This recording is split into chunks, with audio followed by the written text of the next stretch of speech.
my people, and if you're watching live, checking us out on YouTube, or listening on your favorite podcast provider, you are most definitely my people. Welcome to another episode of Botched, Pots, and Chair Shots.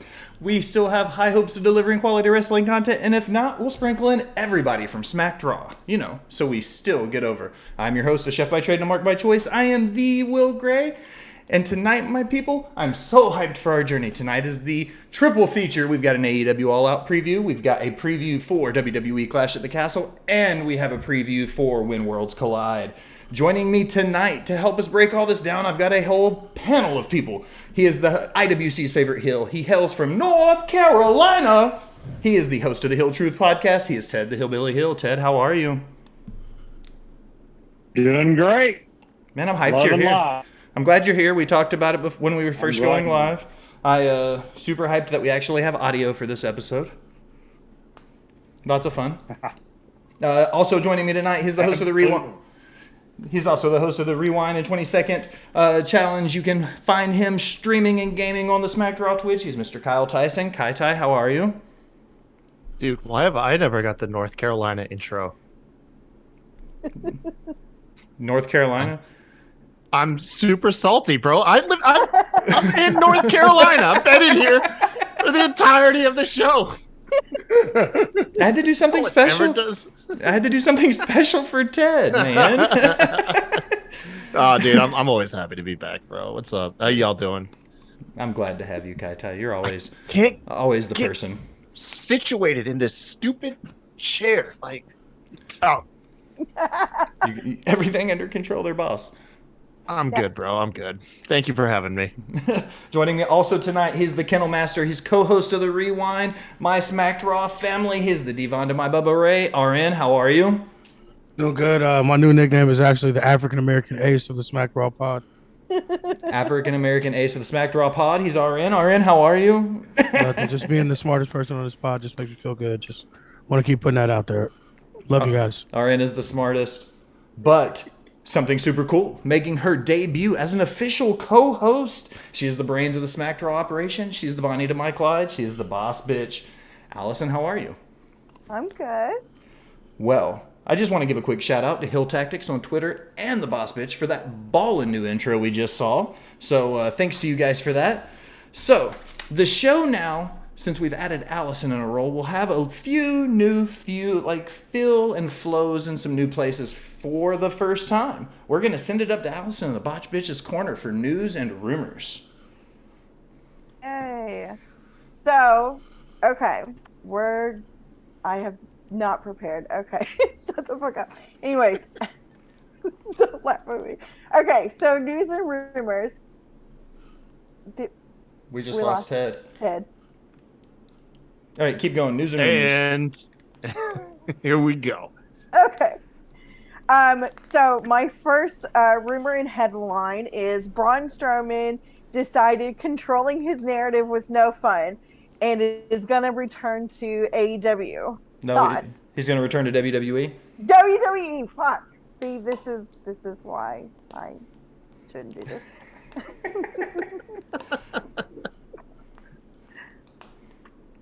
Anybody have an opinion about Braun returning? He has a blog, by the way. They need to absolutely capitalize and have Roman doing something innocuous, just minding his own business, and Braun just jumps and beats the shit out of him and screams, "I'm not finished with you." If you in a bubble, that will be one of the best things I could witness. I hope he left the choo-choo train shit on the indies. That's all I ask. Yeah, as long as he doesn't bring the stupid choo-choo train noises. He's built for WWE. He's a WWE guy. He was never big for, the indies were never his thing. He always talked shit about the indies when he was there before. So to me, I'm just kind of like, okay, whatever. If he comes back, great. If he doesn't, great. He's not going to affect my day-to-day life in wrestling. He's asked to me. I mean, anybody that watched our shows know how I feel about Braun. I mean, I feel like he has potential, but overall, I mean, yeah, a lot of it was the shit event stuff. So hopefully Triple H can book him a little bit better. I mean, he's not going to know what you do on the day-to-day, Will, because you're blocked. I am blocked by Braun Strowman. That's fine. Really? Braun is there to eat pins. They're gonna bury Braun I believe it. Strowman. Seriously. No, I believe it. Whoever keeps the Universal title, whether it's Roman or Drew, they'll go into a program with Braun. He'll come in, but he'll eat pins, and then he'll drop back down to the mid card and have some kind of feud with Veer or Shanky or Omos or something like that. I think Braun and Omos would be a good match. Like What? yeah. Think about the What? fact. Think about. Hey, well- listen. Let me explain this. Okay, watch. Okay, if you take two people who are really, really bad at what they do, you're guaranteed to get some comedic gold out of that. We're gonna have some awesome hellacious botches if we get those two in a match. I'm willing to watch a Braun Strowman Omos match in hopes that we see the most ridiculous, 7 minutes I've ever seen in wrestling. I'm glad you cleaned that up. Because that was literally one of the worst takes fucking on the history of the wrestling. I literally. Hey, I Unless did Braun mention I'm Omos- bringing back UWO, right? We'll get Will Fix it on though. there. He said he fixed it though. I thought he was meant like Oh, he no. actually wanted to see that. No, I was being sarcastic as shit. Oh, yeah. I hate Braun Strowman. I'll make it perfectly clear. But Hell yeah. my favorite thing about Braun Strowman ever is he made a comment about Botch Bots and Chair Shots about being a shitty podcast. And I was like, he said we were the shittiest podcast he's ever heard. And I was like, but you have heard us. How do y'all keep getting blocked by wrestlers? I talk more shit than anybody. I never get blocked. Do you see how Will is in the group chat? Is it any surprise? That's true. No. I don't exactly get over very well. People either love me or they hate me. I've pretty much gathered that Actually, much. that's not true. I think I got blocked by Alicia Fox. Next. Proudly. Proudly. Solo Sikoa is getting called up to join the Bloodline. Do No y'all way.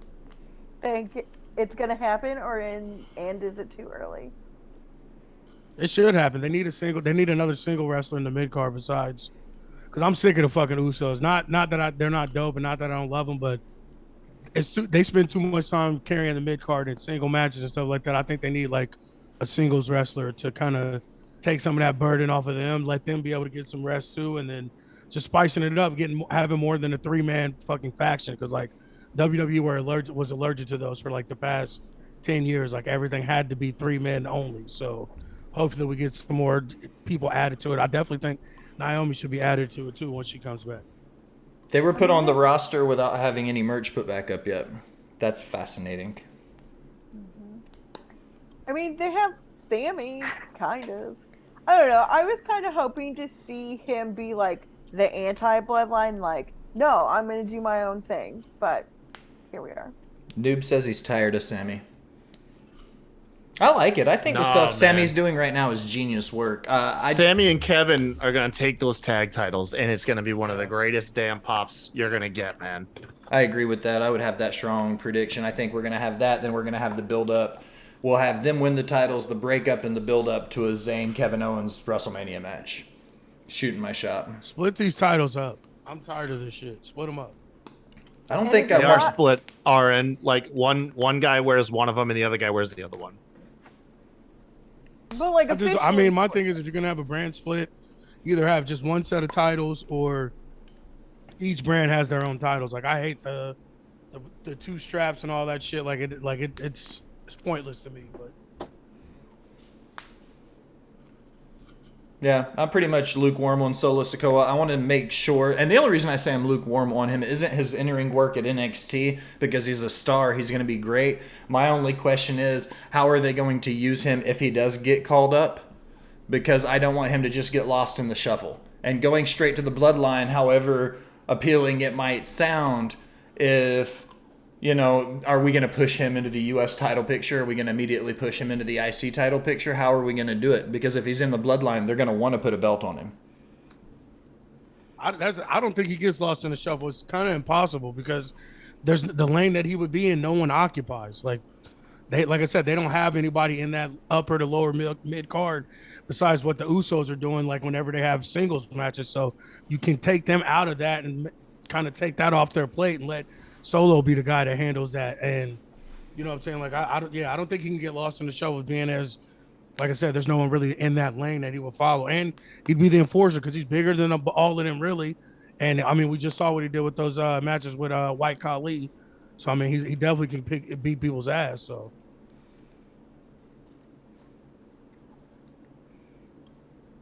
Okay. Cool. Okay, next. Speculations running wild that MJF will be the mystery entrant to the casino ladder match. Is this a chance to build MJF as champion, and will they actually take it? I hope they don't put him in that ladder match. MJF, his impact needs to be in like a larger thing. It was kind of like a weird thing when they did that with Hangman. That was his big return. Although story-wise, I get it because he couldn't challenge. But like MJF, that just wouldn't feel like impactful enough. Like the man needs to come out of nowhere, be like a twist in a main story, not just he's entered in a match for the potential to win a belt. Like just feels kind of below like where the public holds him at right now. Yeah. You don't think this is the perfect opportunity for TK to have him come in? Because when you look at the list of people in that match, and I know we're going to get to it, but do you think this is the opportunity for him to show he's immediately put on that top tier with a Claudio, with a Wheeler Yuta, with a Penta, with a, an Andrade, like Dante? Like, do you think it puts He's already there. He's already there, though. Of them. Like, to me, it's a waste of spot. Yeah. It's a wasted spot, and like you already know he's gonna win once you see him come out, no matter where he comes out from. Like, I don't think it makes sense. I think he's way above all of those guys. Like, none of them even none of them are any close to the level that he was on before he was gone.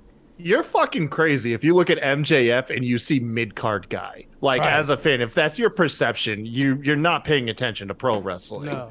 Yeah, like he's already main eventer status. What about what I said anything about him being mid-card? All I said was the mid-card championship and the mid-card the casino ladder match. Is that not for the opportunity to have a world title shot, the same one they gave Heyman and Adam Page? But that's meant for up-and-comers. That's guys that are coming up. Like, he's already there. Like, he gets introduced as a main like twist in a story. That's all I'm saying. Yeah, that's for the guys that need the strap, the rocket tied to their back.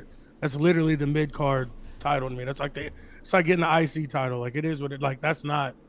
I would be disappointed if MJF came back in that and won a chance for a title shot. Yeah, that way.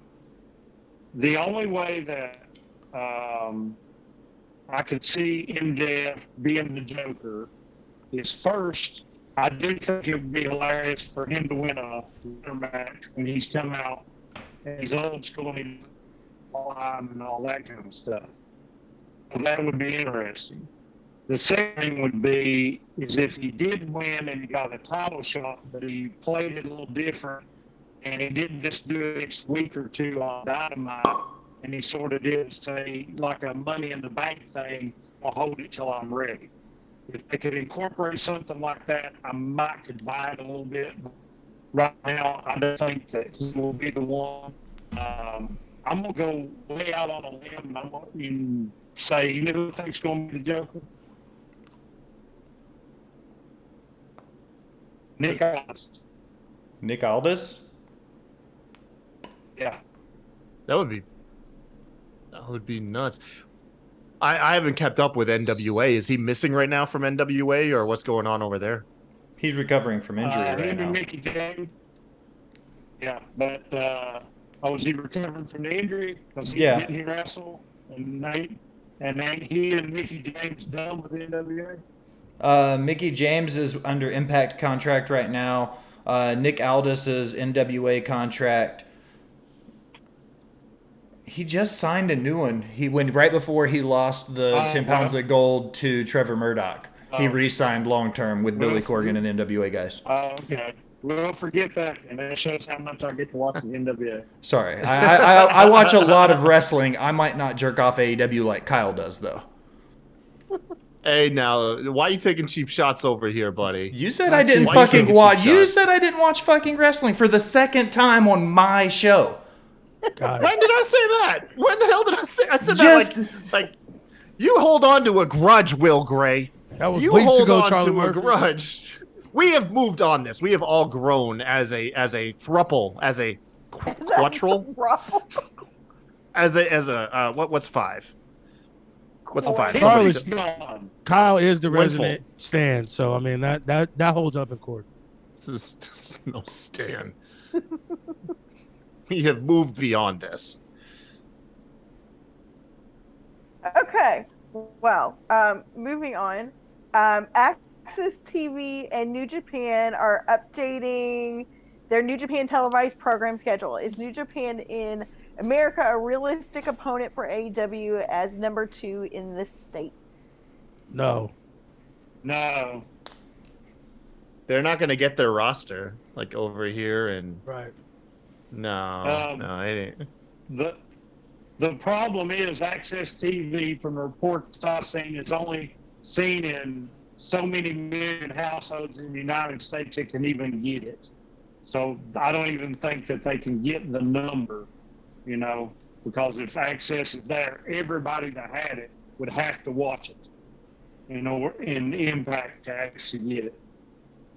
I think. Yeah, I mean that, and the fact, like you said, their roster is essentially just an indie roster that they sometimes ship over a couple guys from the main roster. So like, there's not any real draw there that you can hold on to. I mean, I know Tanahashi has been there a lot here over the summer, and the United Empire. But other than that, there's not even really.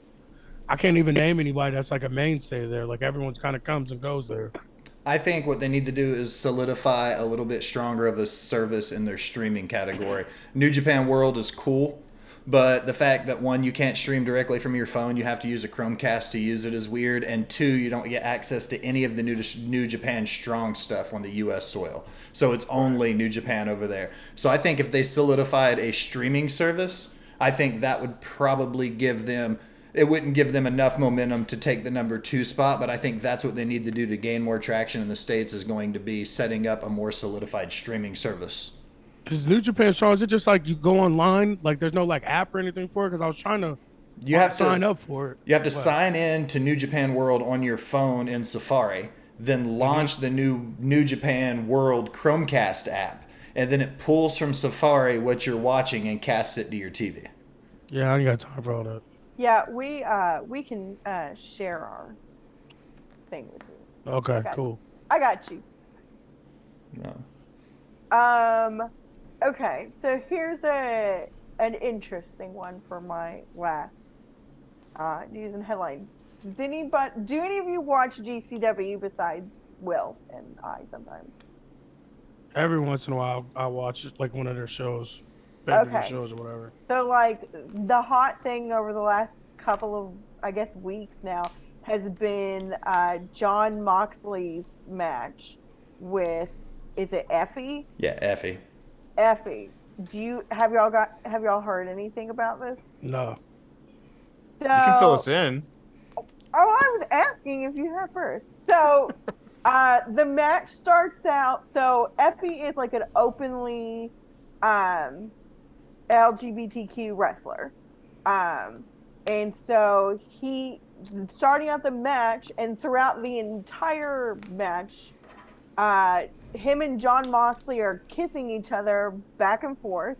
At one point, there is a chokehold where Effie reaches down his pants and pleasures himself. John Moxley lights a cigarette, smokes it in the ring, and then puts it out on Effie's face.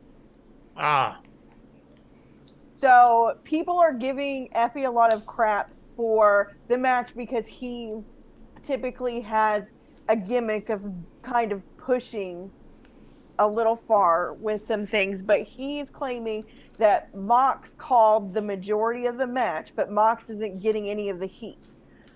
Do y'all think that Mox has traded his drinking addiction for an addiction of crazy matches? Because he's bleeding every night on Dynamite and then doing this crazy like GCW match. Well, as the person that's from Ohio and that saw a lot of matches with him back in the day early, no. This is how he started. This is where his love is. This is like the crazy, stupid, fucking violent matches. Like, that's his bag. Like, he got kind of taken away from what he was when he was all those years in WWE. So the people that know Mox, that's the Mox that they know. they don't know the deathmatch fucking CZW mocks. You know what I'm saying? So like to me, this is all par for the fucking course, and part of the reason why I loved him before he went to WWE. And I don't like the thing about it is, like you said, with him, he's getting the most heat because he is the person that's from the LGBTQ community. That's why he's taking heat. If he was a straight wrestler, it wouldn't be an issue. They'd laugh it off and keep it moving. Like it always has to be something like we need to just fucking get over it. Like these people are a part of our society. They're a part of our race. They're a part of our culture. Like everybody that's the whole point of wrestling, is to represent everybody. So they need to be represented too. And sometimes there's some weird motherfuckers. Sometimes they're not. Sometimes they're like Sonny Kiss. Sometimes they're like Jake Atlas. Like there's literally a fucking ridiculous amount of different type of personalities in that community, and we need to be okay when we see, even if it is some weird shit. Like, sorry, just get the fuck over it. No, I agree. Do you think that it would be different if it was two women? We've seen in WWE two women kiss in the ring, and people, cheer and clap for that. Absolutely. I'd much rather see it with two women. Okay, here's my input on it. I would never yuck anybody's yum. That's not what this is about. Okay? But for me, Moxley is the AEW World Champion. If my 8-year-old goes to Google and Googles John Moxley and pulls that up, how am I supposed to explain to my 8-year-old who watches wrestling with me when she finds a John Moxley match that has that in it? That's my worry. I don't care. What are you supposed to explain? Right. Like, what are you worried about explaining? If she watches the Moxley Effie match. What's the problem with explaining though? Like, where's the issue That's coming what you're in? supposed to do as a parent.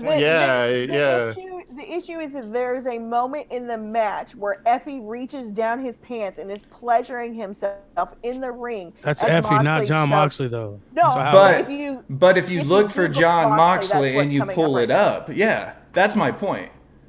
have you go see what your daughter's watching on TikTok and then check back in, because unless you got a parental control over that shit, like they've seen all this stuff. Like I've just had to have that conversation with my daughter with some of the things that were coming up on her TikTok and shit. I'm like, nah, bro, we're not doing that. So like a lot of that is on us as parents, but also too, like there's nothing wrong with them. We have to have those moments where we explain what the fuck's going on sometimes. And really, like, honestly, at this point in time, there shouldn't be any kids watching GCW. Like, you should have that blocked the fuck off for sure. Like, some of the shit there, not even when they're doing stuff like this, some of the matches there, like, make me want to fucking go to the bathroom and throw up. So, like, it's some gory shit, and it's fucked up sometimes. So, like, definitely we should not have any. There should be whatever blockers we have to stop kids from watching GCW. We need to do that. Fair. And let's don't forget that John Moxley, if you look it up, you might find him wearing a gas mask.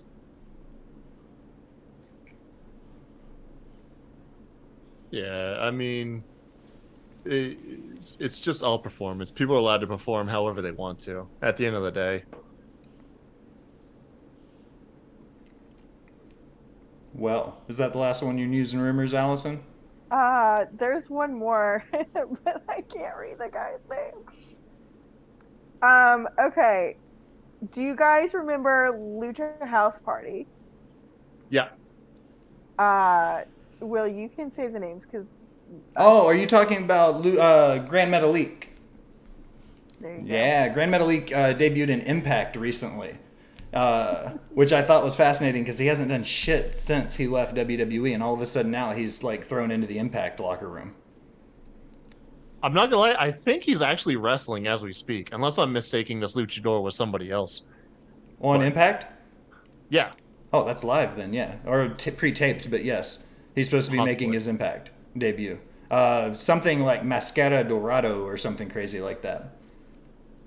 I took German, not Spanish. I can't say these names. So no Luchador fans? No, I fuck with Grandma. He was my favorite part of I that like faction, Lucha. honestly. Yeah, he was a fun part of the Cruiserweight Classic, man. Like he was a big shining star in that tournament. He did those guys were the ones, my favorite spot is the Selena del Sol where they do it over the top of the ladder through the other ladder going outside the ring. That was one of my favorite spots. And that came from Lucha House Party. He actually did it to the Usos. That actually may have been Lince Dorado, though. But they both did the move. Oh yeah, no, Grand Metalik the shit. He didn't get utilized after that tournament. Like Lucha House Party was they were a merch seller. Like they were there just to entertain the children. They weren't really there for the wrestling fans. That's how WWE just wanted to use them. That's what they did. But that Cruiserweight Classic, I mean, I think that holds up as one of the best pro wrestling tournaments I've ever seen. Like I said, yeah, he was a huge part of that. Grand Metalik was dope. He was one of the people I discovered in those events. Sweet. Is that it? That is all. That is. You did so good on your first attempt. I did. It was terrible. Nice job. You'll get we'll take the training wheels off. We'll figure it out. We'll make it work. All right, gentlemen, meat and potatoes, and Allison, ladies and gentlemen. I got to get used to that now.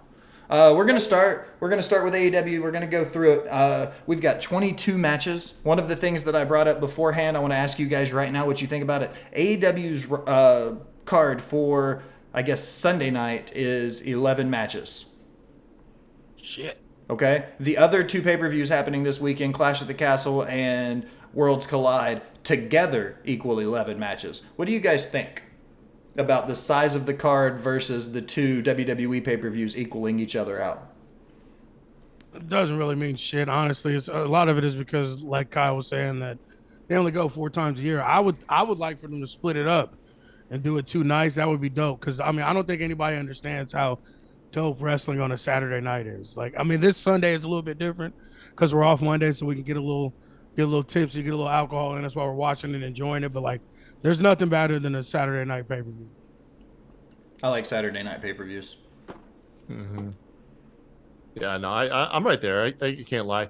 I'm with RN. It doesn't bother me how long they are based off of just how frequently the pay-per-views are.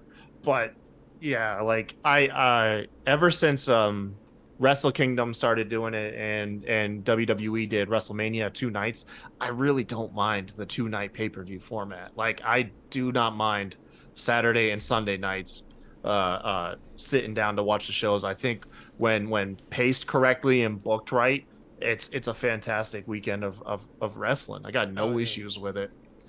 All right, look at the main card. It opens with Bryan Danielson and Chris Jericho. Both these guys have been built. The last surviving member of the Heart Dungeon versus the American Dragon. It's Bryan Danielson's return to AEW pay-per-views. I'm fucking that all up. How are you guys feeling about Bryan Danielson and Chris Jericho? I'll come out and say this match is all about Daniel Garcia. I don't know how you could have a Bryan Danielson and Chris Jericho match and they're overshadowed by who will the pupil side with. And that's all where my mind is at. I should be stoked for the type of match we're going to have.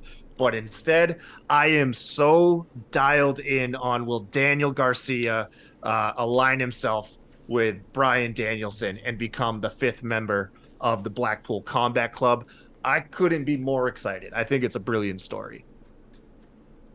Yeah, I think he should have been the one that was in there before Yuta anyway. Like that shit never made any sense to me. Like he was perfectly set up to be like Bryan Danielson's protege. So like I think that's what it's gonna boil down to. He's probably gonna cost. I think it's gonna be a swerve. He's gonna act like he's gonna go with Bryan Danielson. He's gonna cost him the match, and Jericho's gonna win. Ted? Yeah, I'm like Kyle. I think it's going to be great. It's about Daniel Garcia, and I actually heard Daniel Garcia in an interview say that one reason that they didn't go with him straight into the Blackpool Combat Club was because everybody expected it, and he knows how to technical wrestle, and he wanted to show a little bit more layers of his character by joining Jericho. So that was pretty much the reason he did that. Yeah, I don't know how it's going to turn out, but I'll go ahead and go with Danielson to win, because Jericho will probably try to cheat and Garcia will side with Danielson maybe like take a chair or a foreign object away from him, and then Danielson gets the pin, and then Jericho tries to beat up Garcia, and then there's a post match, and then something like that. Yeah, you guys pretty much summed it up. I agree. I personally think that Garcia will, I'm agreeing with Ted, he's going to be the prevention of Chris Jericho winning dirty. He's going to stop it from happening, and that's going to be the turn that we see for him to join with Blackpool. The interim women's world title, Toni Storm, Jamie Hayter, Britt Baker, and Hikaru Shida are squaring off in a fatal four-way match to hold the belt until Thunder Rosa comes back. Double-sided question. Do you guys think, one, Thunder Rosa should have relinquished and it should just go to somebody new? And who do you think is going to win the interim title? I think it should just be their title. Like, I hate this interim shit. Like, I get why they do it, and it's supposed to be more like sports, but like, it's just stop. Hand the title over. It's a built-in story, man. It's a built-in story. You have a now, like, instead of doing the WWE trope where the champion gets like a rematch or something, now you can kind of justify it. You know, I mean, you can always justify it when you got to give up the belt because of injury and you weren't beaten. Like, that's to me, that's the story regardless when the champ comes back. I just hate the interim shit because it doesn't let the champion, the person that ends up with the belt, feel like they're actual champ. They just feel like a placeholder for when the real champ comes back. So that's why I don't like the interim tag. Like, I think it's a downgrade kind of. It's not really like you're winning the belt. Like, you're just holding it until the real champ comes back. And it's got to be Toni Storm. I mean, she's the person they've been building up the most, and I think she deserves it mostly out of any of the women there. I'm cool as long as it ain't Britt Baker. I love Britt, but I'm ready to see just what other women can do with that spotlight. Honestly, I'd love to see Jamie Hayter win it. Like, I think that would be pretty awesome. Get some more Hayter on my TV. Right, she is though. Ted, I think that as far as, like I said, the interim, the only thing I wish they would do with the interim is set a guideline. Like, if you're going to be out a month, okay. But if you're going to be out more than 90 days, then you have to relinquish it. Set a guideline and then go by it. But that's just me. They'll probably give it to Toni Storm. I predict her to win, but I would rather it be Jamie Hayter. I mean, if you're only going to be out on injury for a month, why even do an interim title? Like, this person's out for a month. Okay, we just won't see this title defend. It's not like they defend their titles that often anyways. Right. So, like, if she's going to be out anything more than, like Ted said, like 90 days plus, like, she needs to vacate. Like, to me, it's dumb. Like, thankfully, like, only Sammy carried the two belts, which was dumb. But I mean, it's like everybody gets a trophy.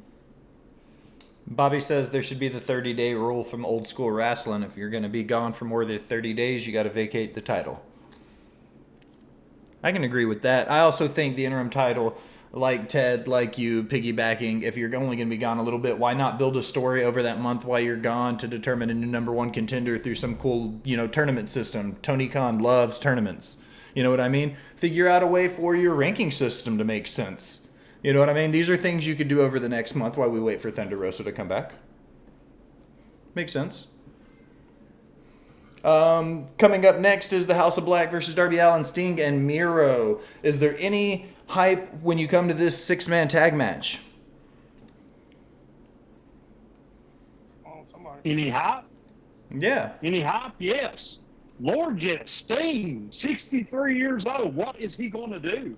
I love it. He's gonna jump off of something, man. He's gonna jump off something. He's gonna break a hip. Oh, I love this. I love this. I can't wait for this. Miro and Brody King going at it. Darby flying around. Buddy Matthews, Malachi, and Sting. Oh yes, this is going to be one of my favorite matches.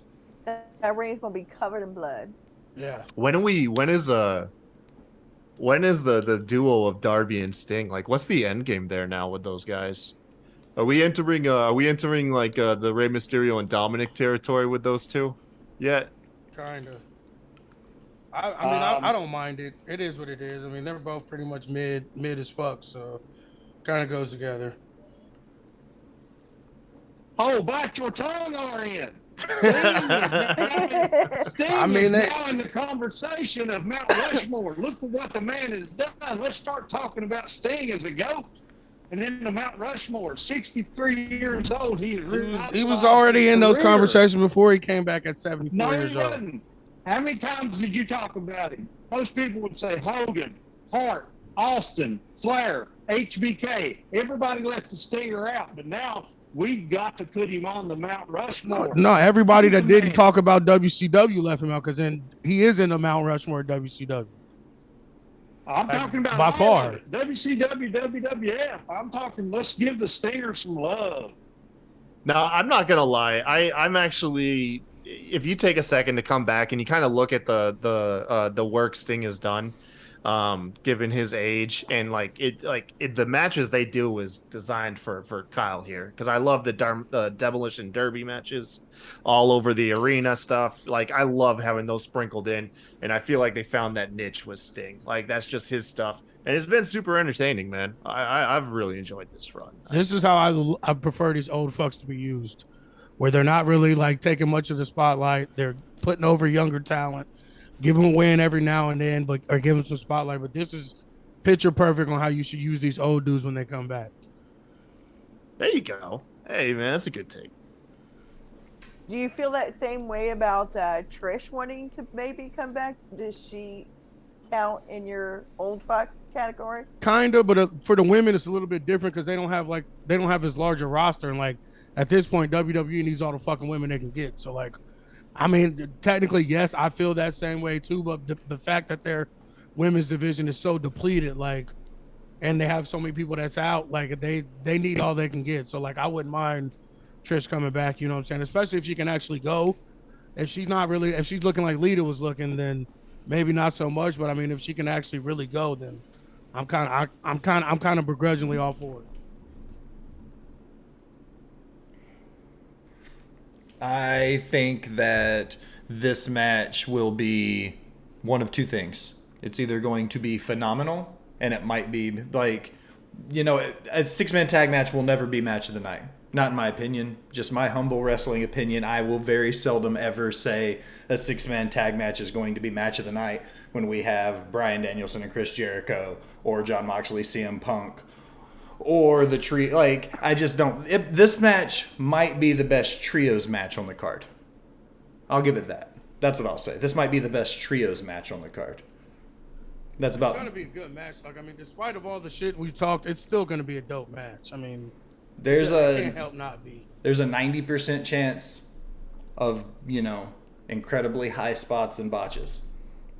Well, it ticks the box. Like, it fills the same spot like that not the 24/7 title, but the hardcore title did back in the day. It gets you that hardcore style match, but with the Sting and Darby, it has its own twist with you're doing it with these these bigger names that have kind of carved out their genre in it.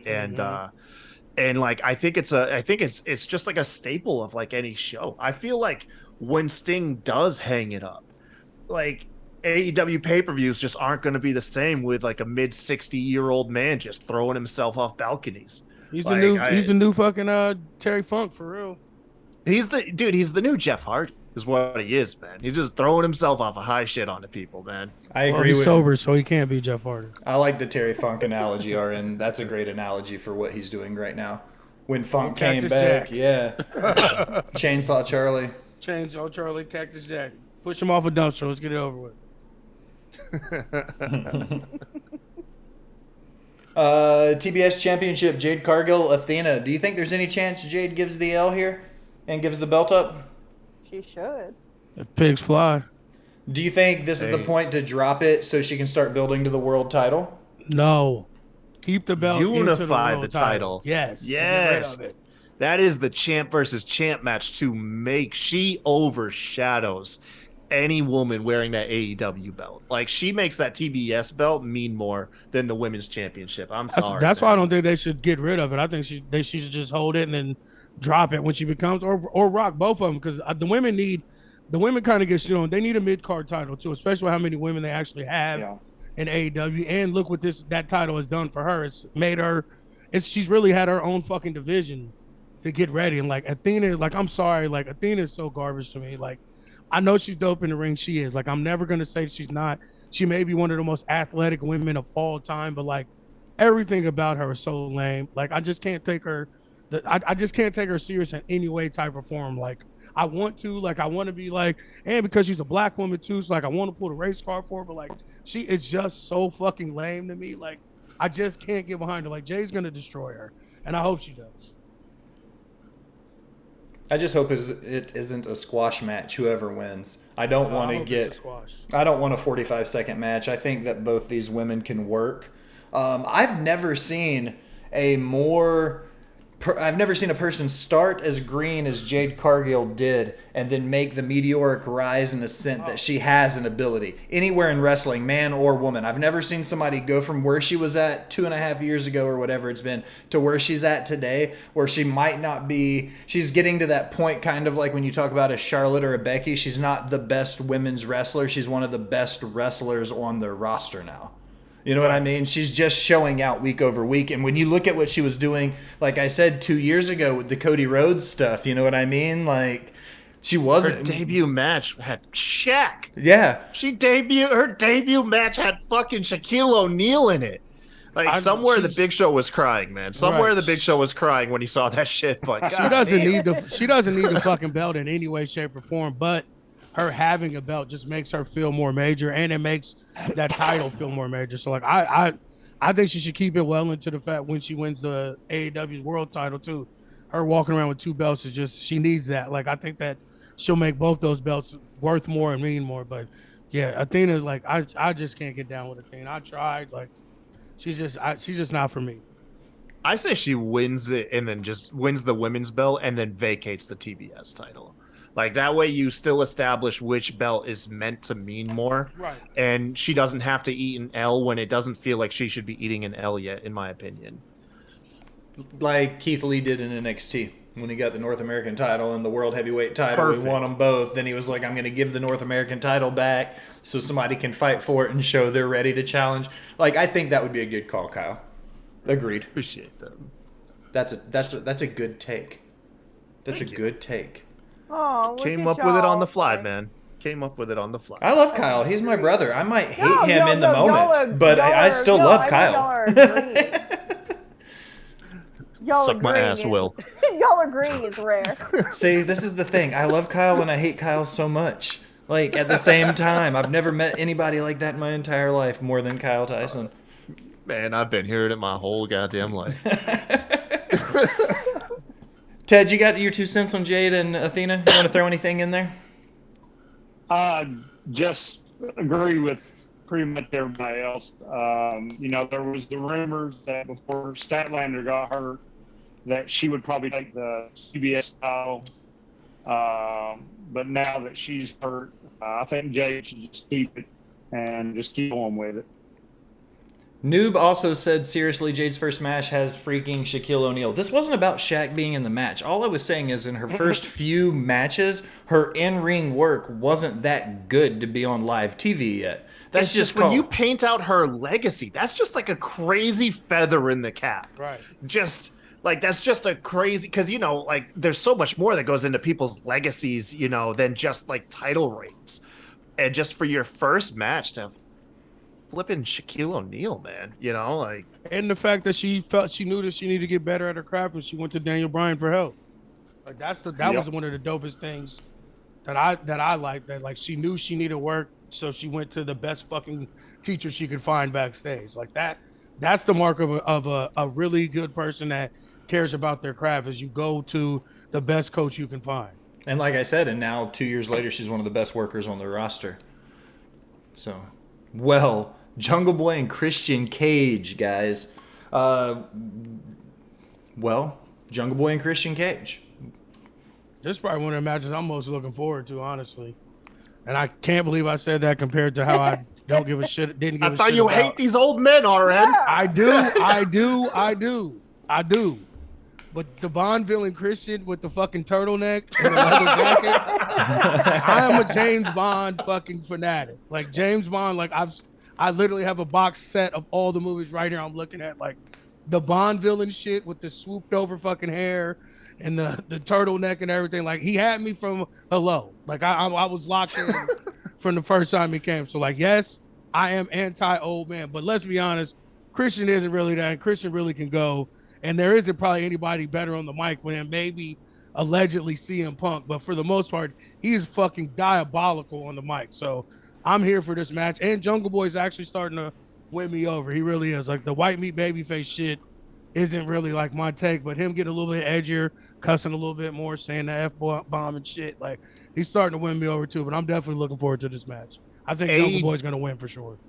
AEW needs to do with Jungle Boy more what they did on Dynamite and have his promos be pre-recorded so that A, he can do multiple takes to get comfortable in his skin, and then B, even if he isn't still like flawless on the mic, you can edit it in post to have a coherent promo out of it. Not that he can't cut a coherent promo, but like against Christian, it makes him look like even more ass than he is when he's really not. He's not that bad, but when you're going against maybe the best in the fucking company, you're gonna look like ass. Yeah. So what they did on Dynamite, I thought was a fantastically smart move for Jungle Boy in having his promo pre-taped, and I feel like they should just keep doing it, man. Keep that up. That worked beautifully. Ted, Allison. Yeah, I'm down for it. I think it's going to be great. The only twist that I'm worried about is Luchasaurus. Is he really with Jungle Boy, or was this a double turn and he's going to try to cost him the match and he really is a Christian?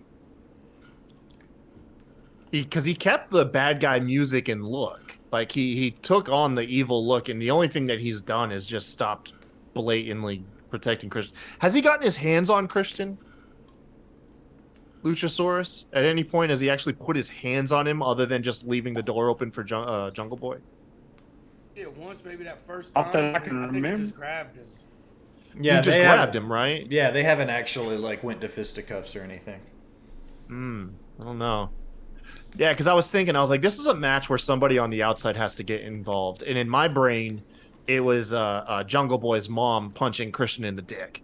Like I thought that's, but now that I forgot that Luchasaurus is a factor, he seems much more likely to get involved in the match than Jungle Boy's mom. You grab somebody from 9-2 like spelling their cannon to come in. Bobby, I'm sorry, come again. What was that? Yeah, Ted, I'm sorry, you were breaking up. We couldn't get you. I said, unless you want to grab somebody that used to be on 90210, like spelling to come in. That's a deep cut for all you old fucks out there. Brenda coming in and hitting him with the brass knucks, that'd be fire. Listen, we're all old fucks. Bobby said Cage could potentially. Bobby says Cage could potentially lead this match to a show stealer if they're both on. This could be a sleeper for match of the night, but I still don't think it'll get it.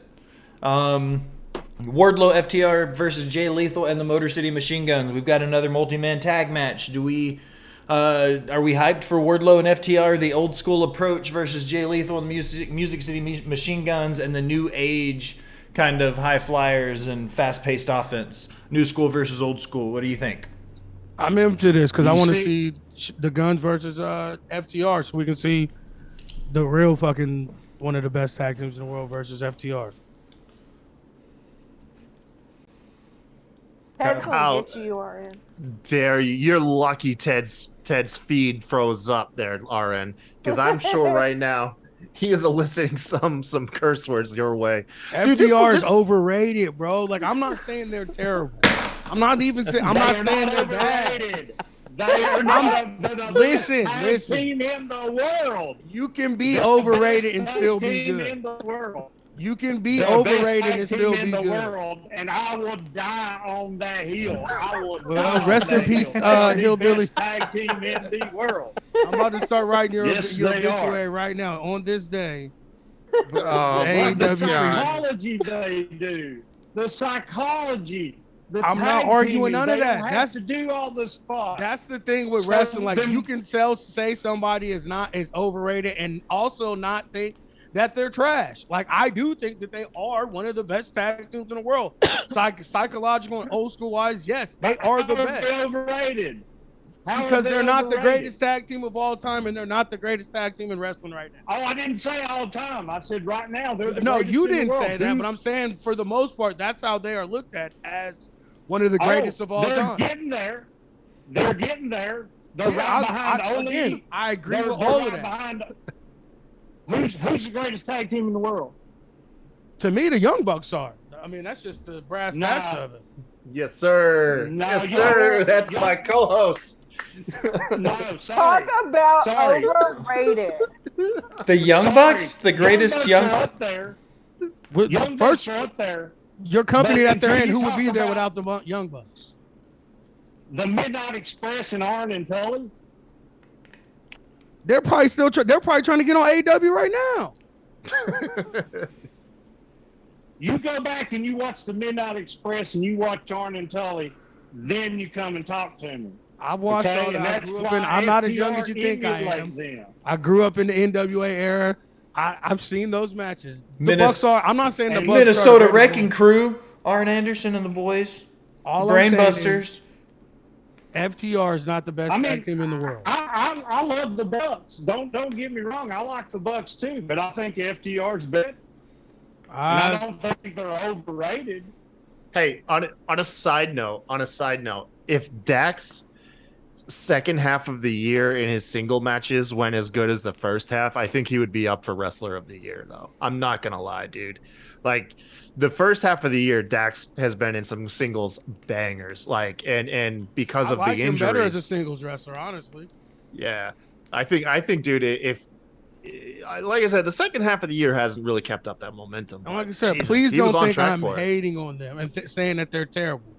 As of right now, they are the best tag team in AEW. They are. They've had the best year. They've had the best impact. They've had the biggest moments. I'm just saying they're not. I don't think their pussy is on the pedestal that most people, AEW stands included, put them on. That's all I'm saying. I'm gonna use that. Pussy on the pedestal. That's all I'm saying. Well, I'm not saying when- they're terrible. RN. I know, but that's what I'm saying. When you've got Briscoe's 1, Briscoe's 2, Young Bucks, then you've got Dax's singles matches and all that. I don't see how you can say overrated. I mean, overrated is what we call somebody that we talk about that aren't as good as we think they are. Underrated is that's somebody not who true at doesn't all. get the accolades that they do. That's not I true at all. guess- You I can guess- be overrated and still be good. And that's what I'm saying FTR is. But when you've got so many match of the year candidates in tag team and even in singles, how are you overrated? Well, for me, I don't think they're as good on the mic as everybody claims they are, and I don't think their matches are as good and as crisp. Like, yes, it's old school, but just because it's old school doesn't mean it's great. And that's not necessarily what I want to see. Like, how many fucking wrist locks and crotch jabs and fucking punches and shit can you see? Like, I mean, This like, is the perfect segue to the point I was trying to make at the GCW conversation earlier.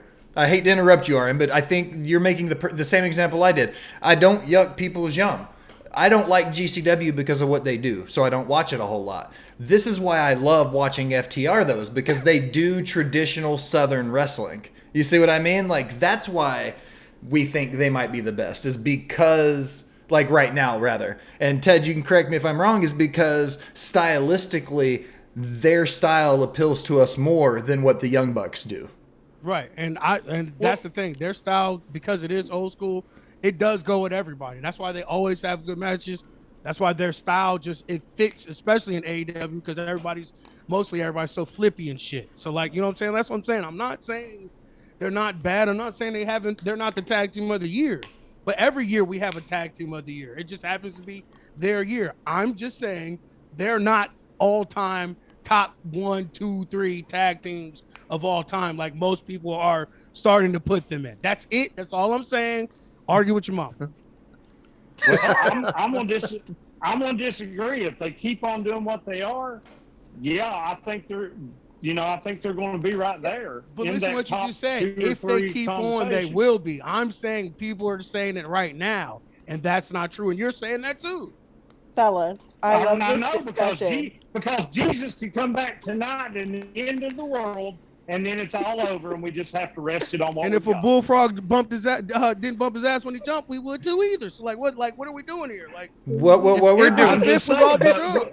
We are going to talk about. Hey, be nice. I will separate the two of you and put you in a get-along corner. I'm looking at you, Ted. This is your first show. Behave. I love when the FTR stands come on. It makes me feel good. FTR, Usos, Young Bucks. So the Casino ladder match is next. Claudio Castagnoli, Wheeler Yuta, Penta El Zero Miedo versus Rey Fenix versus Rush versus Andrade versus Dante versus the Joker. Jesus, that's a lot of people. How much of a shit show is this going to be? Shit show. Yeah? Oh, man. Who's the Joker, though? God damn. Dude, it's a ladder match. It's gonna be gnarly. I mean, look at the people you got in there. You got Cesaro. It's gonna kill it. Yuta and Phoenix, Penta El Zero, Rush. Dude, is anybody actually even gonna touch the mat? Like, Jesus, Dante Martin. I think it's gonna be a lot of fun because you're gonna have Claudio. You're going to have Andrade and whoever the Joker is. I'm thinking that the Joker, if it's another high flyer, it'll surprise me. I think I'm gonna go with what Ted was saying. I could see it being an Aldis. I could see it. I know you guys shit on the MJF idea, but I think it would be a cool story for him to come back in, win it, have a shot at the title, and start making a push for it. Does he need it? No, but I think it's a very MJF thing to do if he says he's better than everybody, just to come in and prove it. You know what I mean? Like, this is the ultimate chance for him to look at TK and go, you have no fucking choice. Give me a title shot now. You know what I mean? That's why I think this is genius for MJF to come in here and win this. Because he could look good. Like, on paper that does sound like a good idea, but like I said, I just think at this point it's beneath him. To me, it's like the Miz or somebody being in the Andre the Giant Battle Royal. Like that's what this equates to me. Do we think that maybe it could possibly be Jeff Hardy cleaned up his act and he could be the Joker? I'll cut the shit off if it is that. That actually, to me, kind of makes sense. Like, I feel like that whoever it is, like, that's kind of the level of impact that they should have, though, is that just mid-card guy. I don't feel like you can say it had to be Jeff, you asshole. Just say, like, that should be about the level of the character it is. I think I'm hoping that we start slowing down on these big reveals because the laws of diminishing returns, and with these huge debuts, like it feels like if everything is special, then all of a sudden nothing is special, and we felt that with the last couple people that come out. So I feel like the Joker spot shouldn't be a debut; it should be a return. Like that's kind of where I'm taking the scenic route to. Is it should be a return, whether it be Jeff, the pure champion Samoa Joe, something like that. Samoa Joe's the TV champion. TV champion? Who's the pure champ again? Cesaro. No, Wheeler Yuta. Right? Cesaro's the heavyweight champion. Wheeler Yuta. Yeah. Shit, I can't. Look, I don't make there's a lot of belts. There's a lot of belts. I'll be the first to admit. Bobby brings up a good point and says Lesnar won the Money in the Bank match and went on with the cash in. How would MJF winning not be the same thing? Dude, everyone shit on Lesnar being in that match. Literally, until he fucking came out with wearing it like a boombox. They literally shit on that. Like, Monday morning quarterback shit. Who do you fucking? I'm pretty sure Mustafa Ali is still having nightmares about hearing goddamn Lesnar's music when he was right fucking there. I'll tell you another person I think that I would really like to see be the Joker. Who? Is I want to see Jose take his shirt off and he be the Joker. He can work. Jose the assistant. Let's do it. There you go. I'll take it. The crowd would fucking rip that apart, though. I think Aldis is the best so far. That's the best choice I've heard is Aldis Rowe. He's the only person I can really think of. I mean, trying to think if there are any other who else from WWE got fired in the last few months that they can pick up. Oh god, please just not be a debut. Like I never thought I'd be like tired of the debuts, but I'm like, Who's the last people to get fired? That's who I'd pick one of those. Swerve in Our Glory versus the Acclaimed. Vince. Vince is gonna. Vince is the Joker. Wait.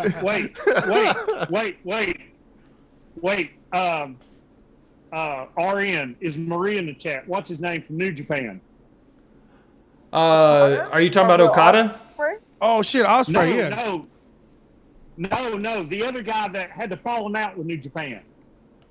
Oh, you're talking about Tomohiro Ishii? Was it Ishii? No, not Ishii. No. Kenny Omega and it was Bushi. Oh yeah, Bushi. Yeah.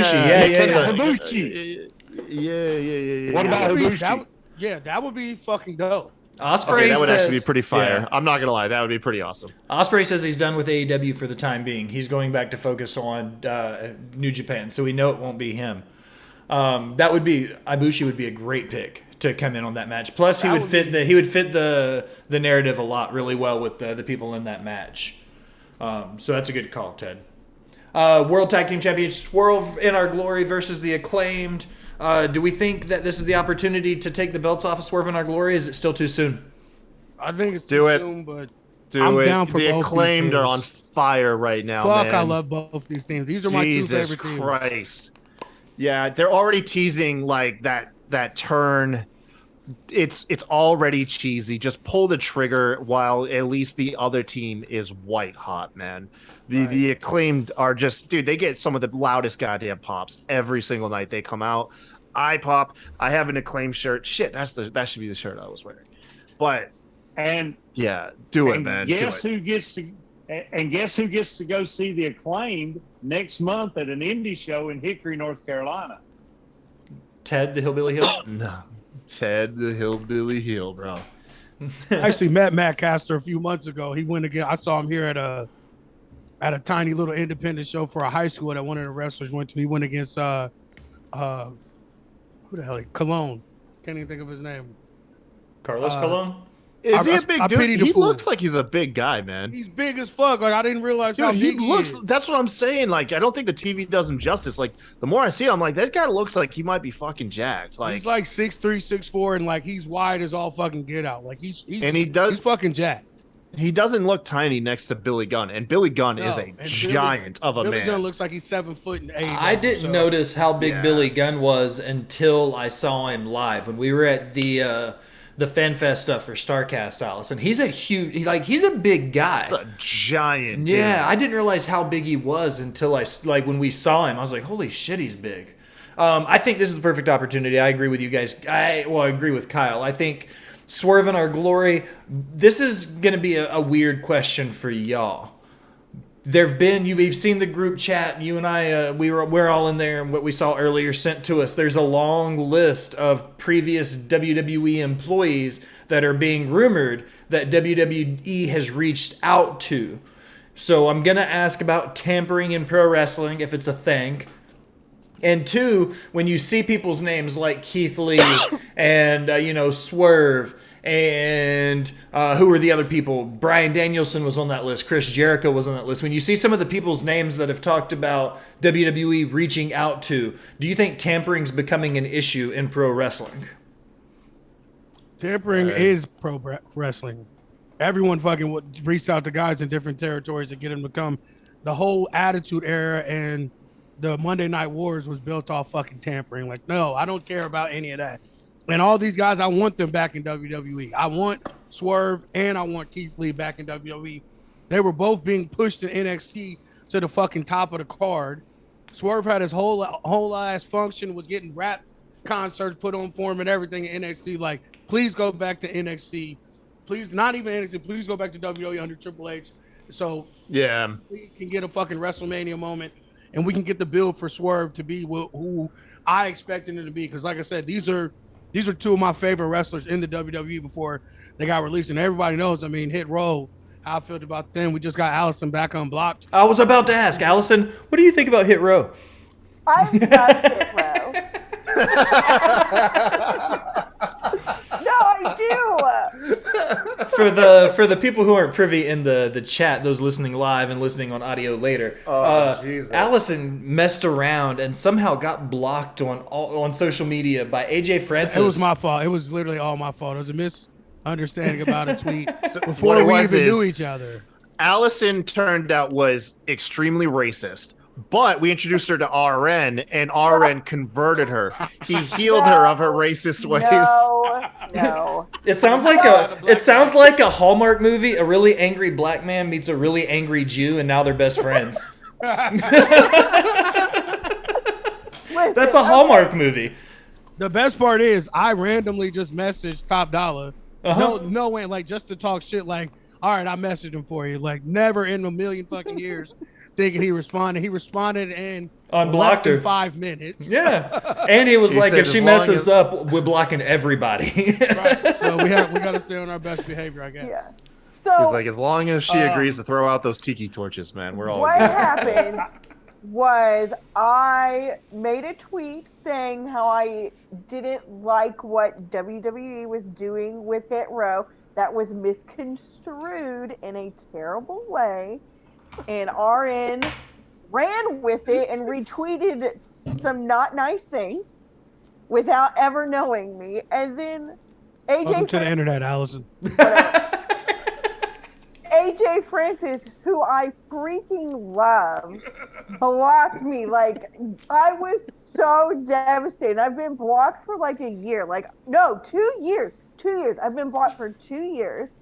It really made me sad because like AJ was honestly like one of the first wrestlers that I really liked, because when Will and I started talking about doing the podcast, the first thing I started watching was the WWE Treasure Show. Yeah. And he did that. So I freaking fell in love with AJ. And then to have him block me because something I said was like completely misconstrued without me even getting to explain what I meant. And then come full Maybe circle that. when we bring Botched spots into our group. Not realizing you two had met in this Twitter. And Which you I guys found had out. each other blocked, and we were like, we No, can't. I didn't have her blocked. She I blocked had me. him blocked.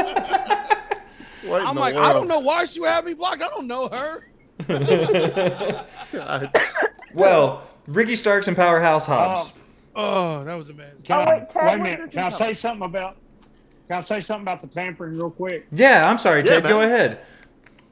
ahead. On the tampering, to me, we just need to get rid of it and not worry about it, because not only does it go on, Matt Hardy come out on his podcast and even said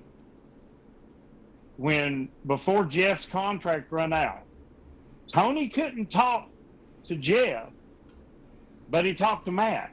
Right. And at midnight, when it was up and they were trying to get the plane tickets for the next day for him to get to Dynamite, he went through Matt and said, since we all know Matt does all Jeff's business dealings anyway, he said, do you think Jeff would be happy with the contract you got? And Matt said, yes.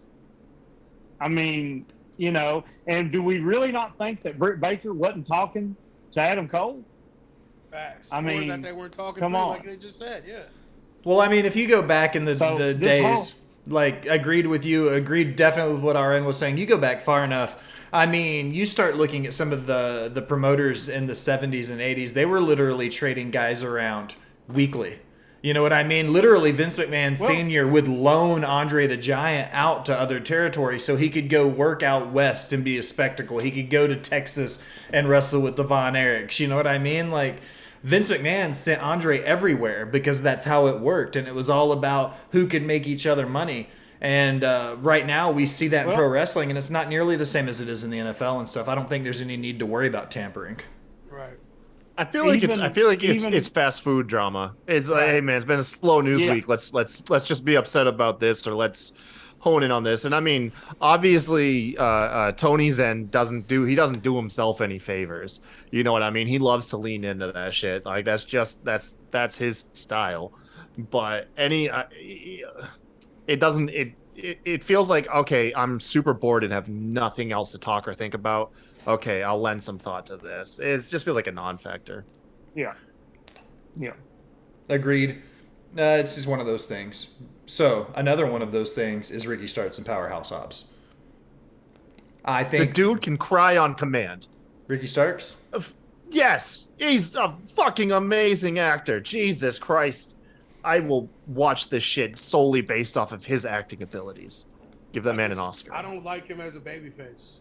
He is a fantastic heel. I agree, Arian. That's for sure. I think he's awesome in the ring. Like Kyle said, like great actor, great facials, great on the mic. But like, he's too fucking pretty. Like I hate him as being a babyface. Like I want him to be that asshole with the fake Rock Versace shirt and shit. Like that's what I want to see. You just want beautiful people to all be bad people. You can't live with you can't live with a beautiful person being a good guy. That's all it is. I've had that my whole life. Exactly. That's what I'm saying. We're not good people. Us good-looking people are not good people. Right.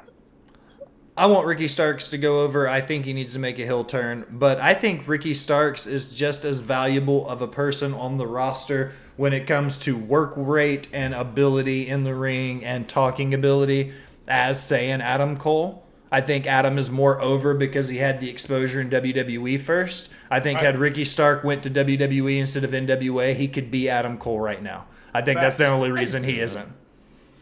I can see that. Everyone that knows me know I'm the biggest Adam Cole stan on the show, and I 100% agree with that. I actually think he's better on the mic than Adam Cole. And if you had put him with the WWE machine behind him, with the faction and everything like that, I definitely think he would be in the position that Adam Cole is in, and he might actually still be in the WWE and not cut back not in AEW. Honestly, all jokes aside, like he feels like the type of person you would compare like to like a Shawn Michaels, where it's just like I feel like the guy is incredible no matter what role you give him. Facts. I don't have to like I don't like completely disagree. I do feel like with RN saying about like you want him to be a heel, but given the promo that he cut, what was it, last week or something, where the dude broke down, like you watched his heart break as he was talking about Hobbs, and it won me over. I was like, dude, there's not a bad bone in this guy's body now. Like I was completely won over. Amazing. So it showed me. Yeah, it showed me. I was like, this dude will take anything you give him and he's gonna turn it into gold. The only thing I hate about now this the is only issue is go ahead. My bad. I didn't cut you off. No, I was going to say, I just don't know who I want to win. I mean, naturally, obviously, watching the story, I want Ricky Starks to win, but I also want Powerhouse Hobbs to feel like a major threat as well. Like, this match, I'm compelled where I don't want to see either guy lose now. My thing is, like, how does Taz just completely doesn't remember that they were Team Taz? Like, he literally acts like he doesn't know these guys. Like, when they're going through all this shit, like, you put them together like that. That's some of the things too what AEW started to do now. Man, he I don't know. I don't get it. He publicly came out and said, "I'm done. I've wiped my hands. I'm wiped clean of Team Taz," which was a very if any faction had to go, it was. I get that, but I'm saying like him pretending like he never knew them or wasn't with them for 2 years, like when he's on commentary. That's the part I'm talking about. Yeah, he could be a little bit more personable when their stuff is on. All right, World Trios Championship Tournament Finals: Elite versus Dark Order versus Best Friends. Who you got? I hope the lead. I mean, go ahead, somebody else. I keep going first. My bad. No, it's fine. This is the only one I really have an opinion on. I mean, they're going to give it to the Elite because, Kenny Omega just came back, blah, blah, blah. I mean, it is what it is. That's my terrible take, and y'all can trash it, because I know you will. Because I think, and I've said this 100 times, I will 1,000% die on this hill. Kenny Omega is overrated. Thank you very much. Proceed. Oh, God. Listen to him cut a promo in Japanese, man. I think Dark Order and Hangman are definitely going to be the best friends because, because you got the drama of Hangman turning down the Bucks, Hangman and Omega, and this story just keeps on going. Probably the Elite are going to win, but I just like the drama and the storytelling that we continue with the Elite and Hangman, and it just keeps going. So where's it going to go from there? That'll be the next question. How's it going to turn out? That's what I want to see. I don't like any of these teams in it, and that includes the Elite as much as I love all of them. And Kenny Omega is one of my top 5 favorite wrestlers all time. I just said how I feel about the Bucks, but I just feel like there were other better teams in this that should have got a chance. Like definitely, I think Death Triangle. Like if this was 2 years ago, maybe even a year ago, I would be okay with this final. But all 3 of these teams have been asked the last year. Like they haven't done shit. The Elite didn't exist at all because Kenny's been gone. The Dark Order's been broken up and split up, and then kind of on and on, off and on. And the Best Friends have been the same thing too. They've been gone, either hurt or in Japan, or what's his name was on a singles run. Like none of these teams are teams that have done anything or have any real strength to say that they are the best trios in the world. Like even though I know they're this is the tournament, but like I feel like there's much better teams that actually have been teams and have been teaming this year that should have got the chance. So like I said, as much as I love Kenny and I'm glad Kenny's back, like I don't like this match at all, and I really don't think any 3 of these teams deserve to win. But with that being said, I'd most likely say it'll probably be Hangman and the Dark Order, just because the will they won't they shit they've been going through, and this will kind of put a cap on their partnership actually being real and feud with the Elite afterwards, I would assume. But yeah, I think that all 3 of these teams don't deserve to be in this match or deserve to be the first trio champs. Yeah, I'm with you on that, man. It feels like it feels like Elite is the obvious pick. I feel like if there was any predictions I would make, this would probably be one of the most confident ones, would be the Elite to win the trios. But it feels something off, like on top of that. But it also feels like it's like off because they feel like out of all trios, they're like the pinnacle of the trio teams. Right. Like they're the most. They're the most associated with each other. They're the mountaintop, and it feels weird for a title to start on the mountaintop, because unless you can truly make another team be a much bigger deal, they'll be like overshadowed. I believe. I don't know. Like if the Elite do win, the only team I would want to see dethrone them that could elevate them would be actually House of Black, and I'm only saying that because the Lucha Bros already had their crowning moment over the Elite in the Young Bucks, so they don't need to revisit that territory. And I think that if the Elite are going to take it, the people to dethrone them, you got to get House of Black going. Aleister Black or Malachi Black is going to be the biggest thing to slip through AEW's fingers if they don't take advantage of that guy and everybody around him while they have him, because he's actually a person I feel more confident in AEW, even though they haven't given me a reason to. Like, I feel like if he goes back to WWE, I don't know, like, I know he was great, and I definitely could be wrong, but I actually kind of like the idea of him sticking around AEW, whereas Keith Lee and Swerve, I actually feel like are perfect for WWE, like our Ed said earlier. But the thing with that is, like, they're the most underused faction in the company, and then we're back to what all the shit that's happened to him now in AEW is what's happened to him in WWE. But my thing is, Triple H is back, and Aleister was always on top of the card until he got pulled up under Triple H. That's the thing. All these guys we're talking about are Triple H guys. Yeah. Flat out. And that goes to Buddy Murphy, too. These are all guys that he utilized and made look like something. So, like, I wouldn't mind if the whole fucking faction went to WWE. Because I love Brody. Brody is fucking amazing. Like, he is top tier talent to me because of everything he does. And we haven't even really got a chance to hear him on the mic yet. Like, that entire faction is fucking lights out. I love that faction. And we don't see enough of him in singles matches or anything. Really, I think Buddy maybe has the potential to be the best one out of the whole group, but we never get to see him do anything. Like, oh, you know what I'm saying? So, like, I don't know. Like, I think that's one of the ones that should have been in it as well. But we'll see what happens. Alrighty, the AEW World Title, Jon Moxley, CM Punk 2. What do we think? My thoughts exactly. I mean, I was just gonna let somebody else go. Like I was just gonna say that, dude. The promo we got from CM Punk on Wednesday, I think, was really, really good. I think it was actually pretty awesome. However, I swear, if it is simple, if it really is, the story is as simple as CM Punk, the fighting underdog babyface, wins the belt clean, I'm gonna feel like that's just a huge misstep in this story. Like, I want to see them have CM Punk turn heel. I really do.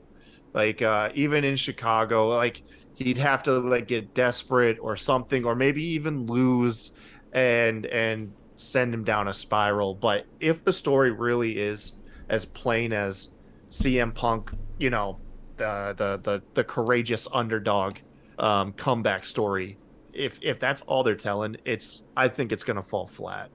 But if CM Punk wins because he realizes he can't beat him without cheating or without being desperate, something along those lines, I think that would be a better story to tell. But I think it's going to be gnarly one way or another. And the fact that it is in Chicago, you know that crowd's gonna come alive for it no matter what. So it'll translate well on television, I think. I'm over CM Punk, so I mean, either way, I don't really care about this match. Honestly, I hope Moxley still wins. I can't believe I'm saying this when I've actually enjoyed Moxley as champ. I still think the shoulder walk and all that shit is lame, and the music is terrible. But his actual like promos and stuff like are believable now, and him in the ring like this, I think he's found his niche. Is that kind of like halfway brawler, technical wrestler, kind of at the same time, but also like ready to get bloody.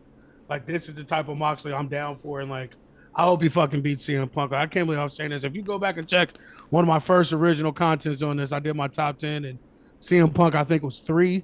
But this version of CM Punk, this bitter old man, pussyfooting ass CM Punk, like, I'm so over this shit. Like, it's I don't know. Like, this is it's way overrated to me. So I hope Mox wins. I want Mox to win just because I don't want to see the title get bounced around. And I know it's like, well, it can't bounce around if it goes from CM Punk to Mox back to CM Punk. I just don't think now is the time to change titles again. They did a really long reign with Kenny Omega. That went really well. And then Hangman had that kind of floating champion role, and then he dropped it to CM Punk, and then Punk got injured. So I feel like if they have another title turn, it's just going to hurt the title versus helping build it any. Overall opinions on AEW All Out before we pound through the WWE side.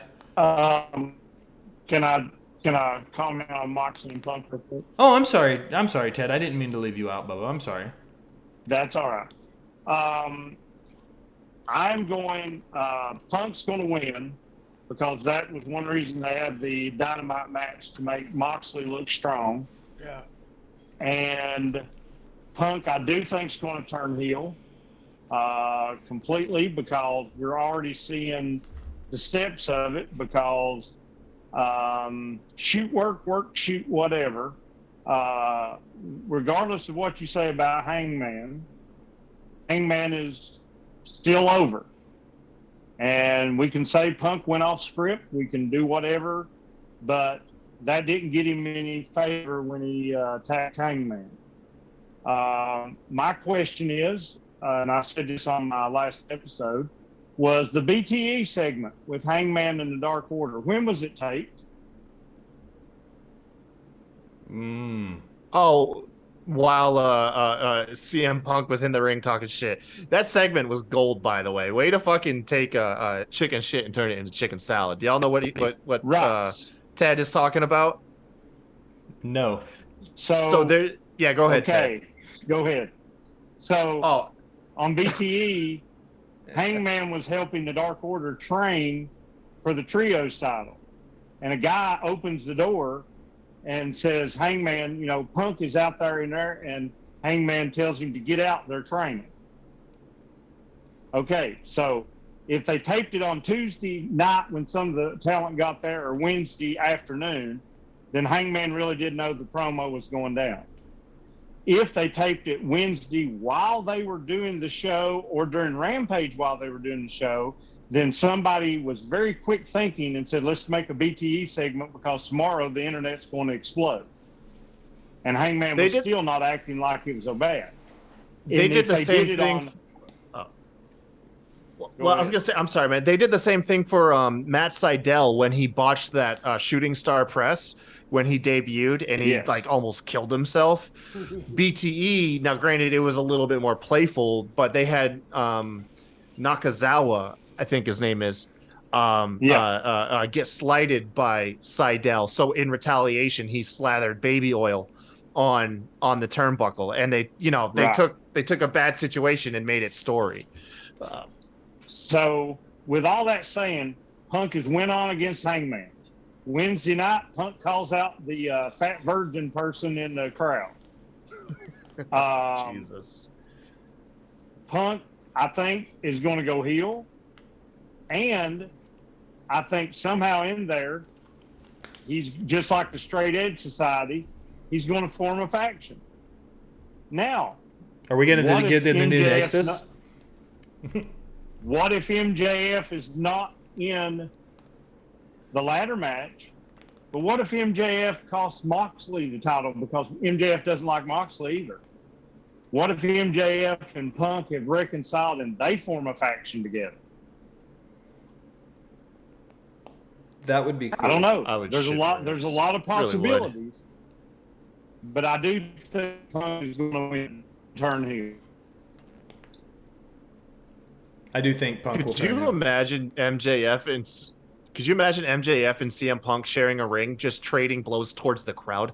Instead of insulting each other, just roasting the crowd together back and forth.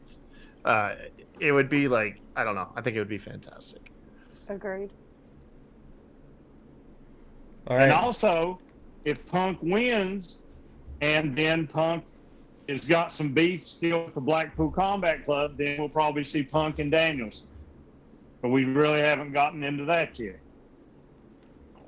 That's what I'm waiting on. Danielson would fuck him up, man. Oh, yeah. Just Danielson would fuck Punk up, bro. Stretch him a fucking 6 ways from Sunday. That's what I'm waiting on. Oh, God, yes. Nice. All right. So, overall, what are you guys thinking about All Out? Hype-wise. I can't wait, man. Yeah?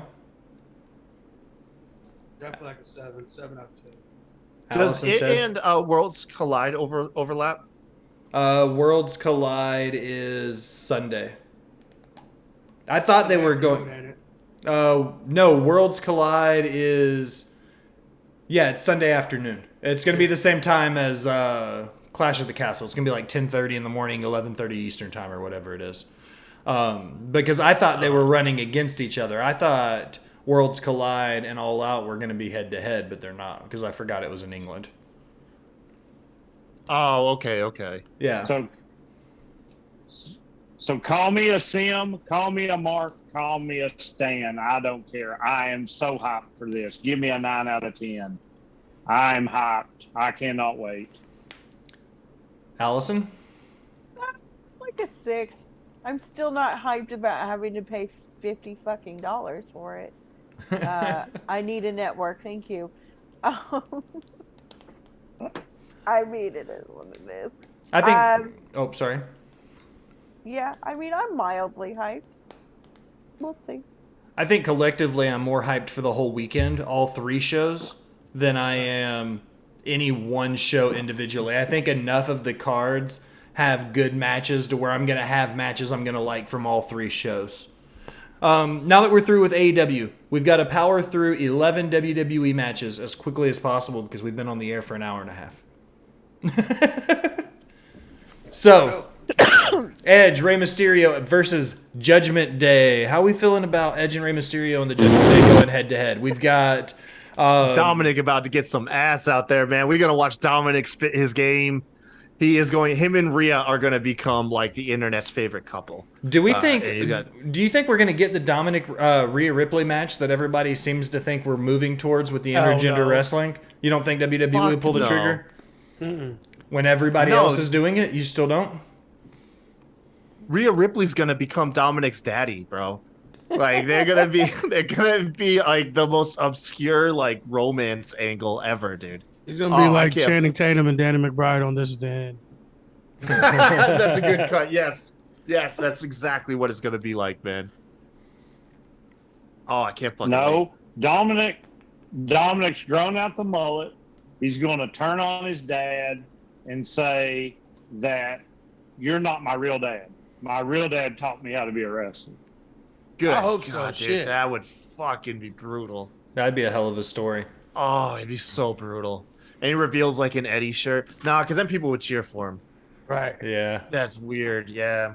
Play the heel turn. We have an Intercontinental title defense on a pay-per-view, guys. How are we feeling about it? We've got Gunther versus Sheamus.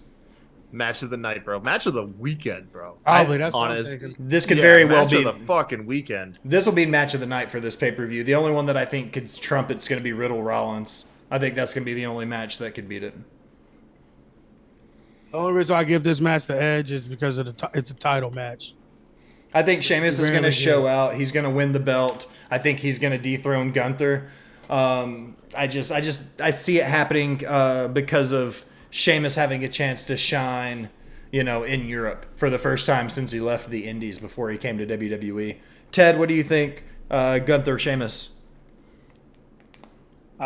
Sheamus for the win, like you said, probably match of the night. Another Walter Dragunov top match. One of those heavy hitting. I think Trips has said, you've been held back, Sheamus. Go out and show them what you can do. 100%. People need to hurry up and start appreciating Sheamus while he's around, by the way. We have a lot of favorites that put on banger segments during the COVID era, and as much as I detest like anything that reminds me of those empty arena matches, Sheamus was a in-ring MVP week after week, and he deserves so much praise for giving us like legitimately badass matches, especially that one he had with Drew McIntyre where he went through the LEDs in the Thunderdome and stuff. Sheamus deserves some praise, and I'd love to see people start appreciating him. And hopefully you're right, Will. Him having a banger of a match in Europe can be kind of like this weird coming out party for Sheamus, even though he's been here for like a decade. Right. All right, Riddle and Rollins. This is the match that I'm probably the most hyped for. I'm a little bit upset that we didn't get it at SummerSlam because of a kayfabe injury. I like the build to this match. I know that Matt Ritter won't be happy for me to say it, but I think that the two of them together, have the ability to give us match of the nights. What do you guys think about Riddle Rollins? This is the match I'm most looking forward to. These are probably my two favorite wrestlers in WWE right now. So like I've been ready for this from the beginning. I think Sheamus and Walter is the match of the night, but if this will be the other, if it's not that match, it'll be this match. That's the match of the night for sure. Allison? I mean, you know me. I freaking love Seth Rollins. He is my number one. I really hope he wins, but I have a feeling that they're going to put Riddle over because they've been pushing him so hard.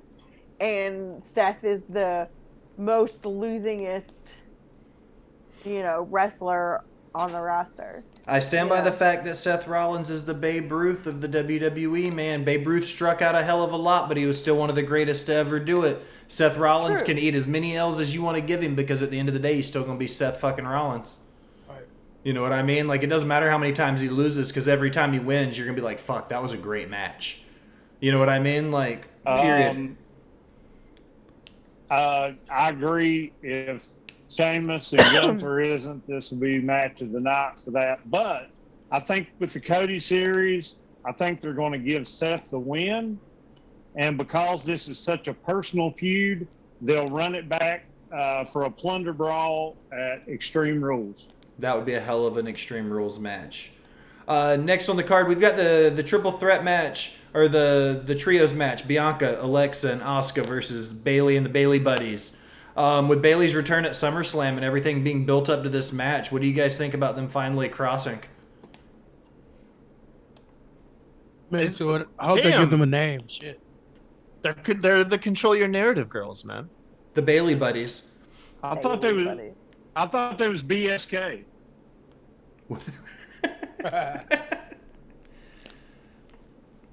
I'm voting for Bayley Buddies. I don't give a shit. Man. I want them to win too. I know Bayley and them. I think Bianca might get the win with Alexa because we know Alexa and Oscar are getting pushed. But I would really like to see Bayley and those guys go in there and beat them and continue that skyrocket. You know, just let them keep going.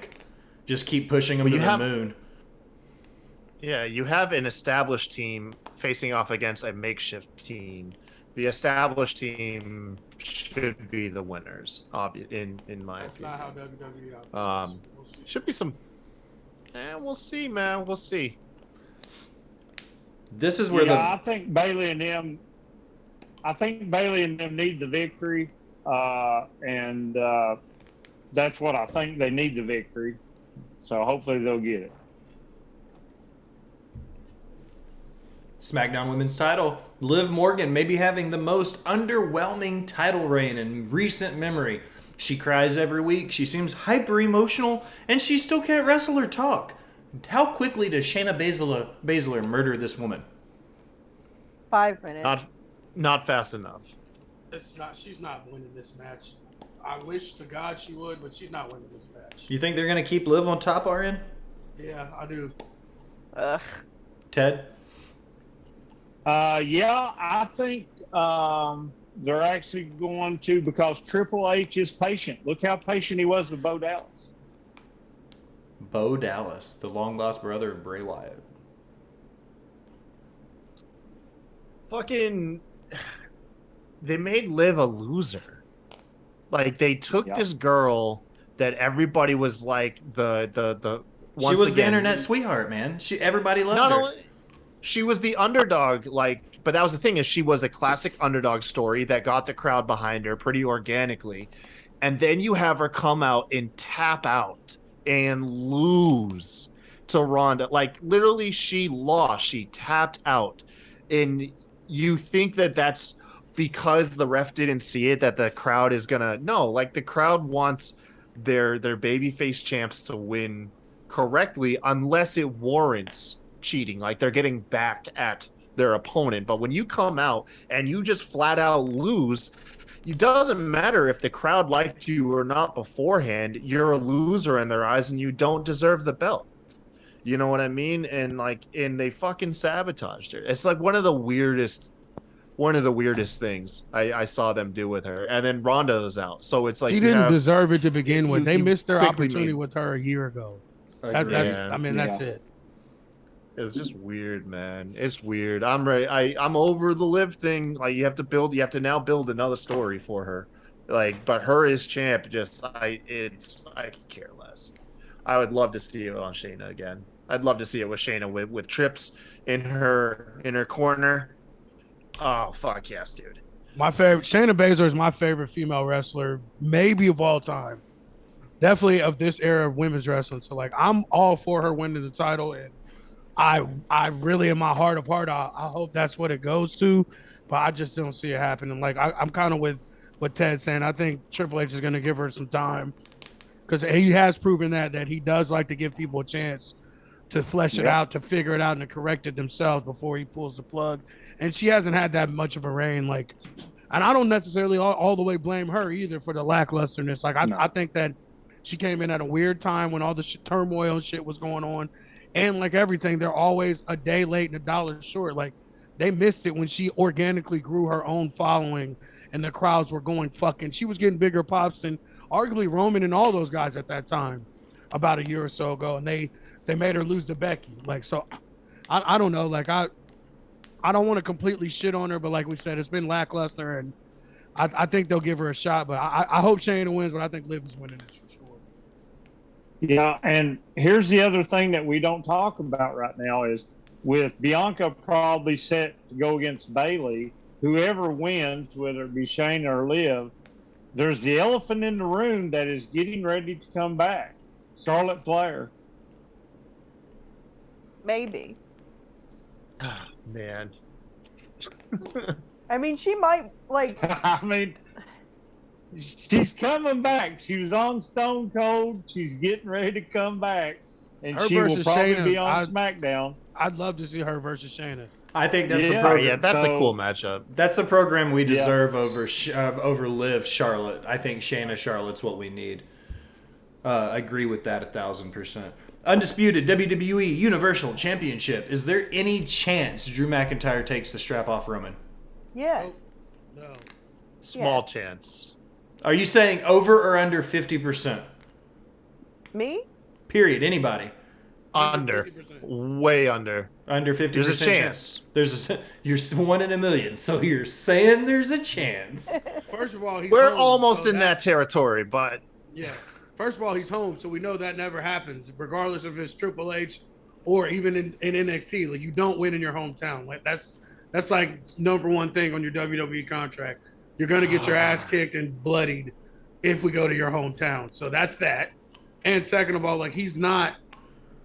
To me, he still wasn't built up enough. I know it's been fired these last couple weeks, but 2 weeks does not make a contender. So to me, like, I just don't think nobody's proven that they're ready to take down Roman, to me. So dude, his video packages were fantastic. Holy shit, dude, they were so good.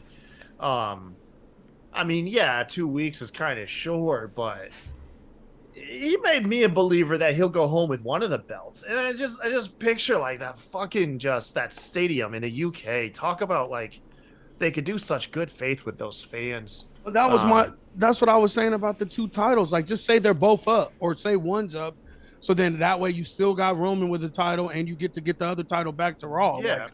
Like, that's the Like I part that said- I'm saying. Like, separate them fuckers. Yeah, no, dude. Like, okay, is he gonna take both belts off Roman? 0%. Could he go home if only one belt's on the line? I'll give him like a solid 12. I'd feel a hell of a lot better about it if one belt was up on the line, but they're saying it's both. Yeah. Oh yeah, then no, he ain't got chances in hell then. Nope. Ted, what you think, man? This one I'm split on. I mean, as far as me personally, I would love to see Drew go ahead, even though I don't think the build has been that great. But I'm over Roman. I've been over him for a long time, so I don't know. They may probably, like I said, they'll probably just let Roman win. Then he'll go on against Karrion Kross. Then he'll go on against Braun Strowman and whatever. I think they should split the titles, let Roman keep going the Universal Champion through 1,000 days, let him hit 4 figures. But I agree, I think USA needs a championship on Raw again. Overall emotions of WWE Clash of the Castle. Dude, I'm here for it. Yeah? I can't wait. Like I'm very stoked for honestly like all 3 shows, but I think Clash of the Castle I might be more excited for that one than even say All Out, to be fair with you. I'm definitely... Whoa. That's Eminem pretty is big. turning You guys over. are you guys paint me as the shill. I never admitted to being one. Like you Just that's because you been don't your admit to it narrative. don't mean you're not. Hey, listen, man. Listen here. I can tell you, as soon as I started admitting to be the old man on my porch yelling at the kids to get off my lawn, Kyle, life becomes a lot easier, bro. Just accept it. I'm a full reversal. I'm actually more excited for All In, but I'm here for this one too. I think the builds for these, it just sucks that kind of Triple H got kind of thrown into a lot of these storylines in the middle of it.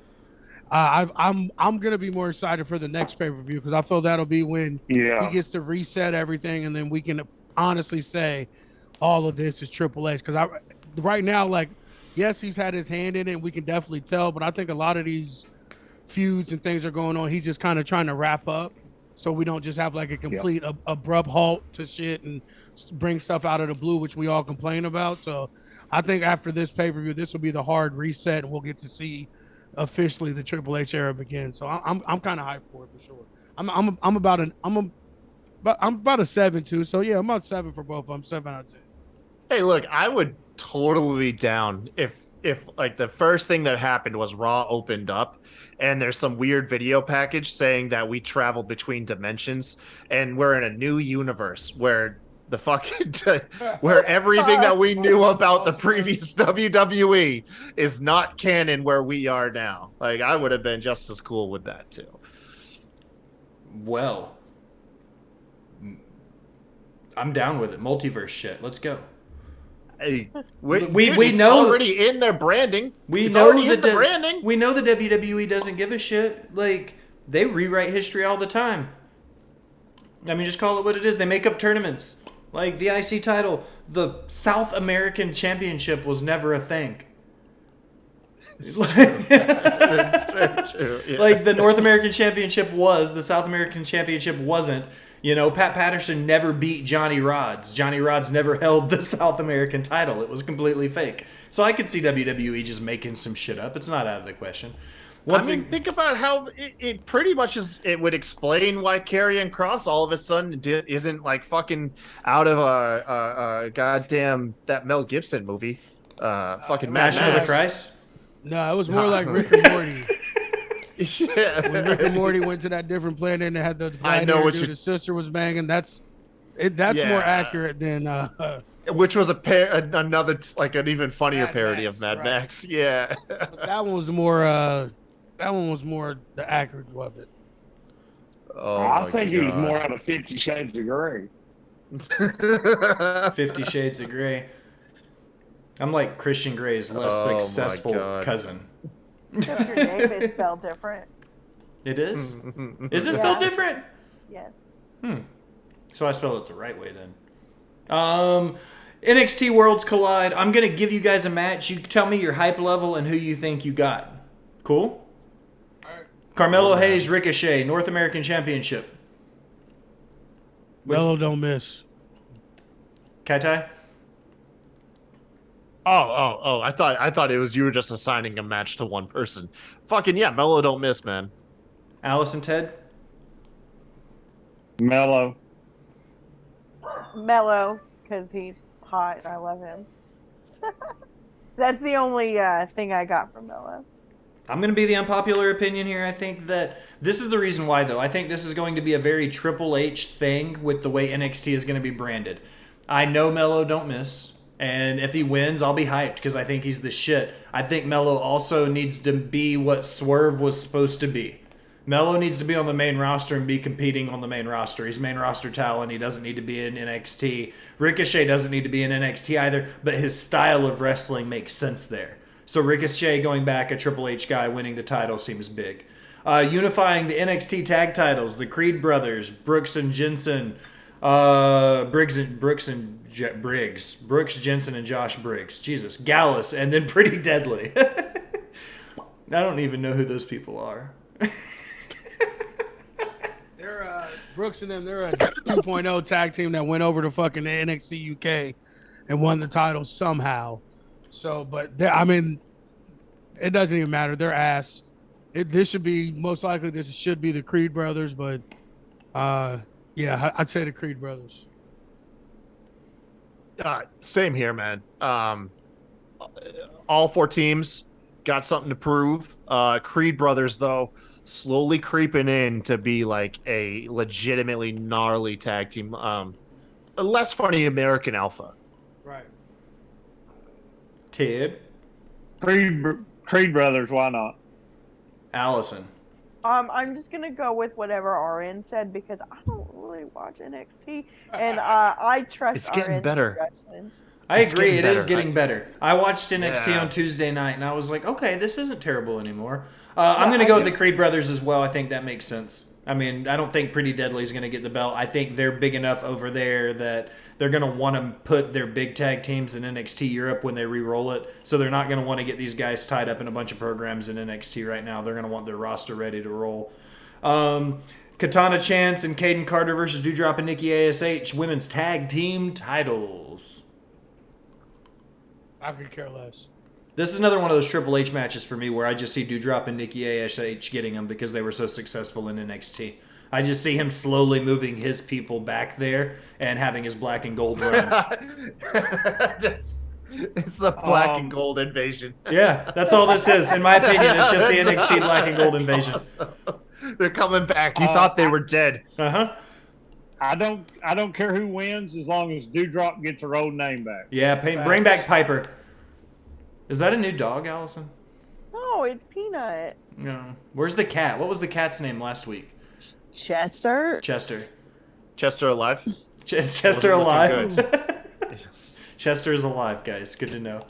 I think Doudrop, Nikki ASH get the belt once again. This is the black and gold invasion. RN doesn't give a shit. Nope. Allison, what you think? I co-sign with RN. I don't give a shit. I need Doudrop's name to be changed. I need them to. She needs better ring gear that is like, okay, here's my beef. As being a plus size woman myself, like, there are better ways that they can dress these plus size wrestlers where they don't look terrible. And I feel like, I know that a lot of them pick their own gear, but like, please do something better. Like, please stop wearing these shiny unitards. Like, it's awful. Like, she's a beautiful. In her defense, she wore that shit even in before, like even in NXT UK and even on the Independence. That was like her thing, like the shiny singlets and the ridiculous makeup. Like that was kind of her makeup is fire. Like, that's not what I like am irritated about. I just feel like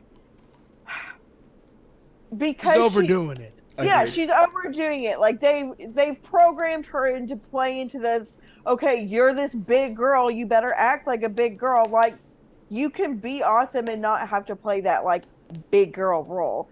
And I feel like the name Doudrop just makes that whole like stereotype of her being a big girl worse. Right. And the worst part is too is that she really can go in the ring and she doesn't move or wrestle like a giant like would, like you think a big girl would, like, but we've never got to see that because of course, like you said, oh, she's a big girl, so she has to be like a mean monster. Like, we've never really get to see her. Like, she can fucking go. She's top 5 maybe in that entire women's division as far as like wrestling, like actual wrestling. We just never get to see that because they never gave her a chance to. She goes along with what I was saying before about a woman who can wrestle as good as some of the men do. If you look at her indie work from the UK, she was wrestling men in England before she got into the NXT program. Like, that's how dominant she was. And it's not about the size, because you see smaller women. Candice LeRae is an example of this. Small women who can work like men. You know what I mean? She works more like the flippy dippy side of it. But when you look at Piper work, you see her work and she works like a man. She body slams like a man. She bumps like a man. She is a Michinoku driver is fire. We still don't get to see her use it. That's what I'm talking about. She wrestles great. Not wrestles great for a woman. She's just a great wrestler. Just period. End of story. Yeah, and they don't use her. And I know like her and Nikki asked to be in this tag team together, you know, like United Scottish Women, yay! But like, it's terrible. Like, I hate it. It's so awful. Like, anyway. I just want to take this time to say, remember all those people in our original group chat that said that Nikki Ash was gonna be a winner and it was gonna make money and kids were gonna be into it, and I told all of them in there that it was ass from the start, and not even 2 months later she was already out the door. Like, never, like, just want to make, I wish we could go back to that original group chat so I can say, all you fuckers, I told y'all so. Yeah, I mean, it's terrible. Women's championship match. Mandy Rose versus the NXT UK champion Miko Satomura versus Blair Davenport. Fucking Blair Davenport is gonna win this shit, dude. Fire, bro. Fucking Blair Davenport. That's gonna be one of the best women or people to come over from NXT UK. Oh man, she's gonna step it up. I do feel bad though, because like when she was in AEW, she did like give like Britt Baker a concussion like immediately. But I'm beyond that. And dude, yeah, she's fantastic. And I can't think of any other reason why they would make it could have been explained and I missed it. But why you would make it a triple threat if she was not going to be the one winning it? Right. Well, a lot of it was she was up for a title match and then got hurt before she was supposed to get one over in NXT UK. So she just came back from like a horrific fucking injury a couple months ago. So that's kind of why she's thrown in it. Mm-hmm. Ted, what you got? She's awesome. Davenport. Allison? Again, signing with RN. I also feel like that this is an opportunity that they like taking the belt off of Mandy.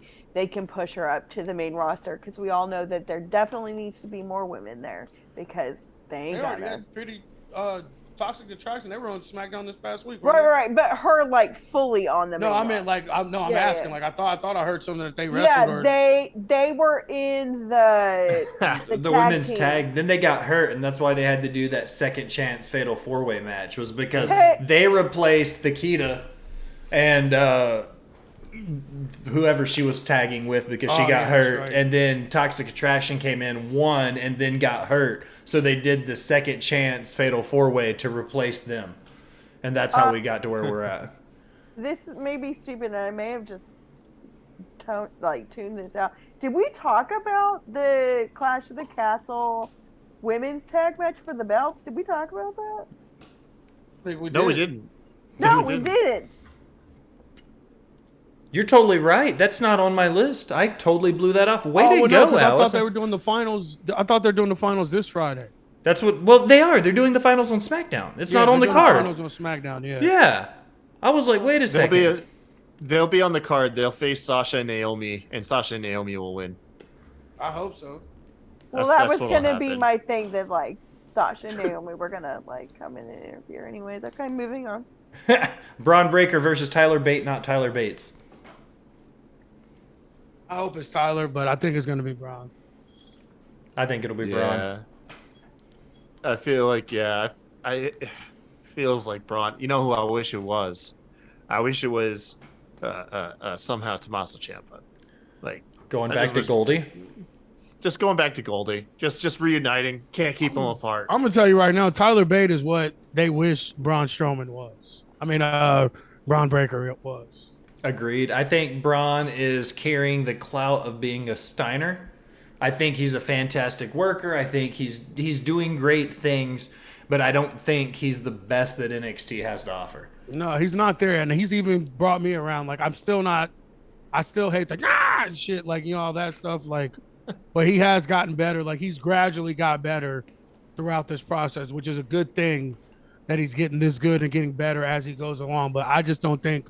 I never thought he was ready for it. I'd much rather. I mean, you can see Carmelo is way more polished than Braun. Like I thought that he should have been the one to be the top spot, but like I said, it's Tyler Bateman is who they thought Braun Breaker is. That to me. That's agreed. Ted.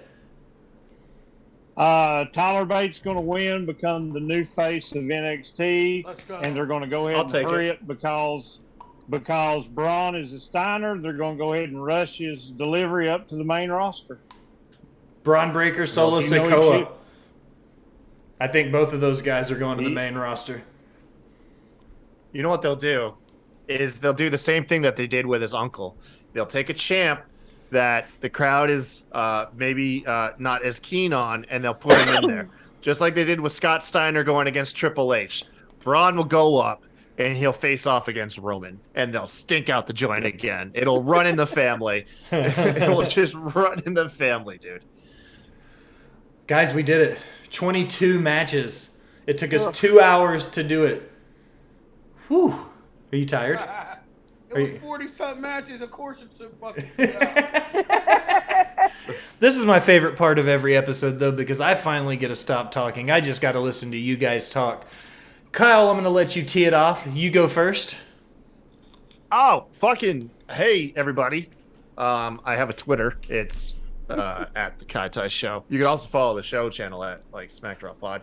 And then we have like our YouTube, our Twitch that you're on here right now, I guess. Unless you're watching the recorded version, head on over to Twitch. Because then you're going to see me play games over there and also host the Rewind with RN, who's actually on this side. He's above you. Yeah, no, Like on the stream, he's on top of you on the stream. Yeah, I looked at my one. RN up there, man. But yeah. So check that all out, and thanks. I love you, Kyle. Yeah. Ted, plug your stuff, my friend. At HillBilly Heel on Twitter. That's the only thing I do because Facebook is of the devil. And the Hill Truth Wrestling Podcast, Spotify, Google, Apple, wherever you find your podcast from. And in case you guys haven't figured it out, I am the newest member of the Smack Raw crew, and soon you'll be able to find my stuff over on their things like that. And that's pretty much it. I'm number 1 in Antarctica. Was recently in the top 10 in Ireland, and we're always doing good in Bangladesh. Hey, we need to steal that Antarctica's #1 wrestling podcast. Let's go. We can't, man. We're number 2. We're number 2 to his. Oh, no. Shit. I'm not the number 1.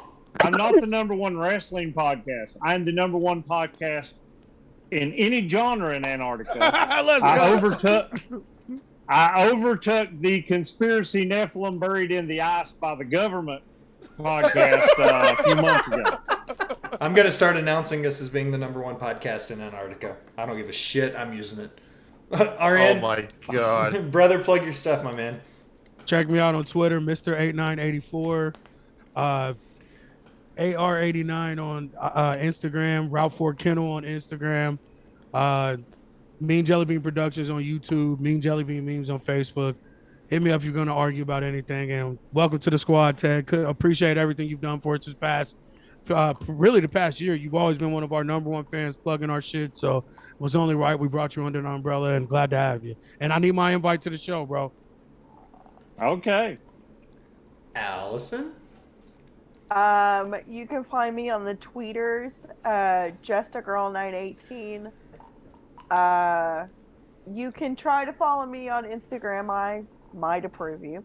Also, justagirl918. Things we do. I make the Heel Support Group. It's a funny little comic that I am not very regular on with my action figure collection. Let's see. What else? You can, if you live in the Middle Tennessee area, you can also follow my photography page on the Facebooks, Allison Siegel Photography and Design. Yo, check it out. She's super talented. Fire. Hey, y'all. I post on the Botched Facebook some really dope wrestling photos when I'm not super behind on that with my 1001 side hustles. I am the queen of the side hustle. I'm going to come up with like a full shtick, but for now, Mr. Gray. Well, here we go. Wait. Plug our stuff. Plug the stuff. Don't do the thing. I was going to. Oh, you like took your big like deep breath like you were going to do like. I lied. I was going to fuck up and go straight into the outro. Fuck you. Follow the Indie Wrestling Gazette. It's our new newsletter, focused solely on independent wrestling. I stumbled through that one. Find us at Indie Gazette on Twitter. Follow us on, the everywhere else pretty much. We've got the Orange Ribbon Rumble coming up. We had to reschedule due to some conflicts with the wrestling promotion, but it is on the books. It will be coming in October. But now, as we close another episode of Botch Spots and Chair Shots, I want to take a minute and thank you for listening. Remind you to go wherever you do anything on the internet: Facebook, Instagram, iHeartRadio, Twitter, Spotify. Literally, you have all the options like follow, subscribe, unsubscribe, but then subscribe again. Leave a comment telling me how great I am or how terrible we sound. Either way, it helps the algorithm. It helps find new listeners. If you're feeling really generous to be one of the VIP people, head over to patreon.com and donate to the Smacked Raw Podcast Network. You get some fantastic swag. We get some free guests. It's a win-win. RN the Kennel Master, Mr. Kyle Tyson, for Ted the Hillbilly Heel and the boss bitch Allison Siegel, I am the Will Gray. Thanks for stopping by and listening, my people. See y'all Sunday.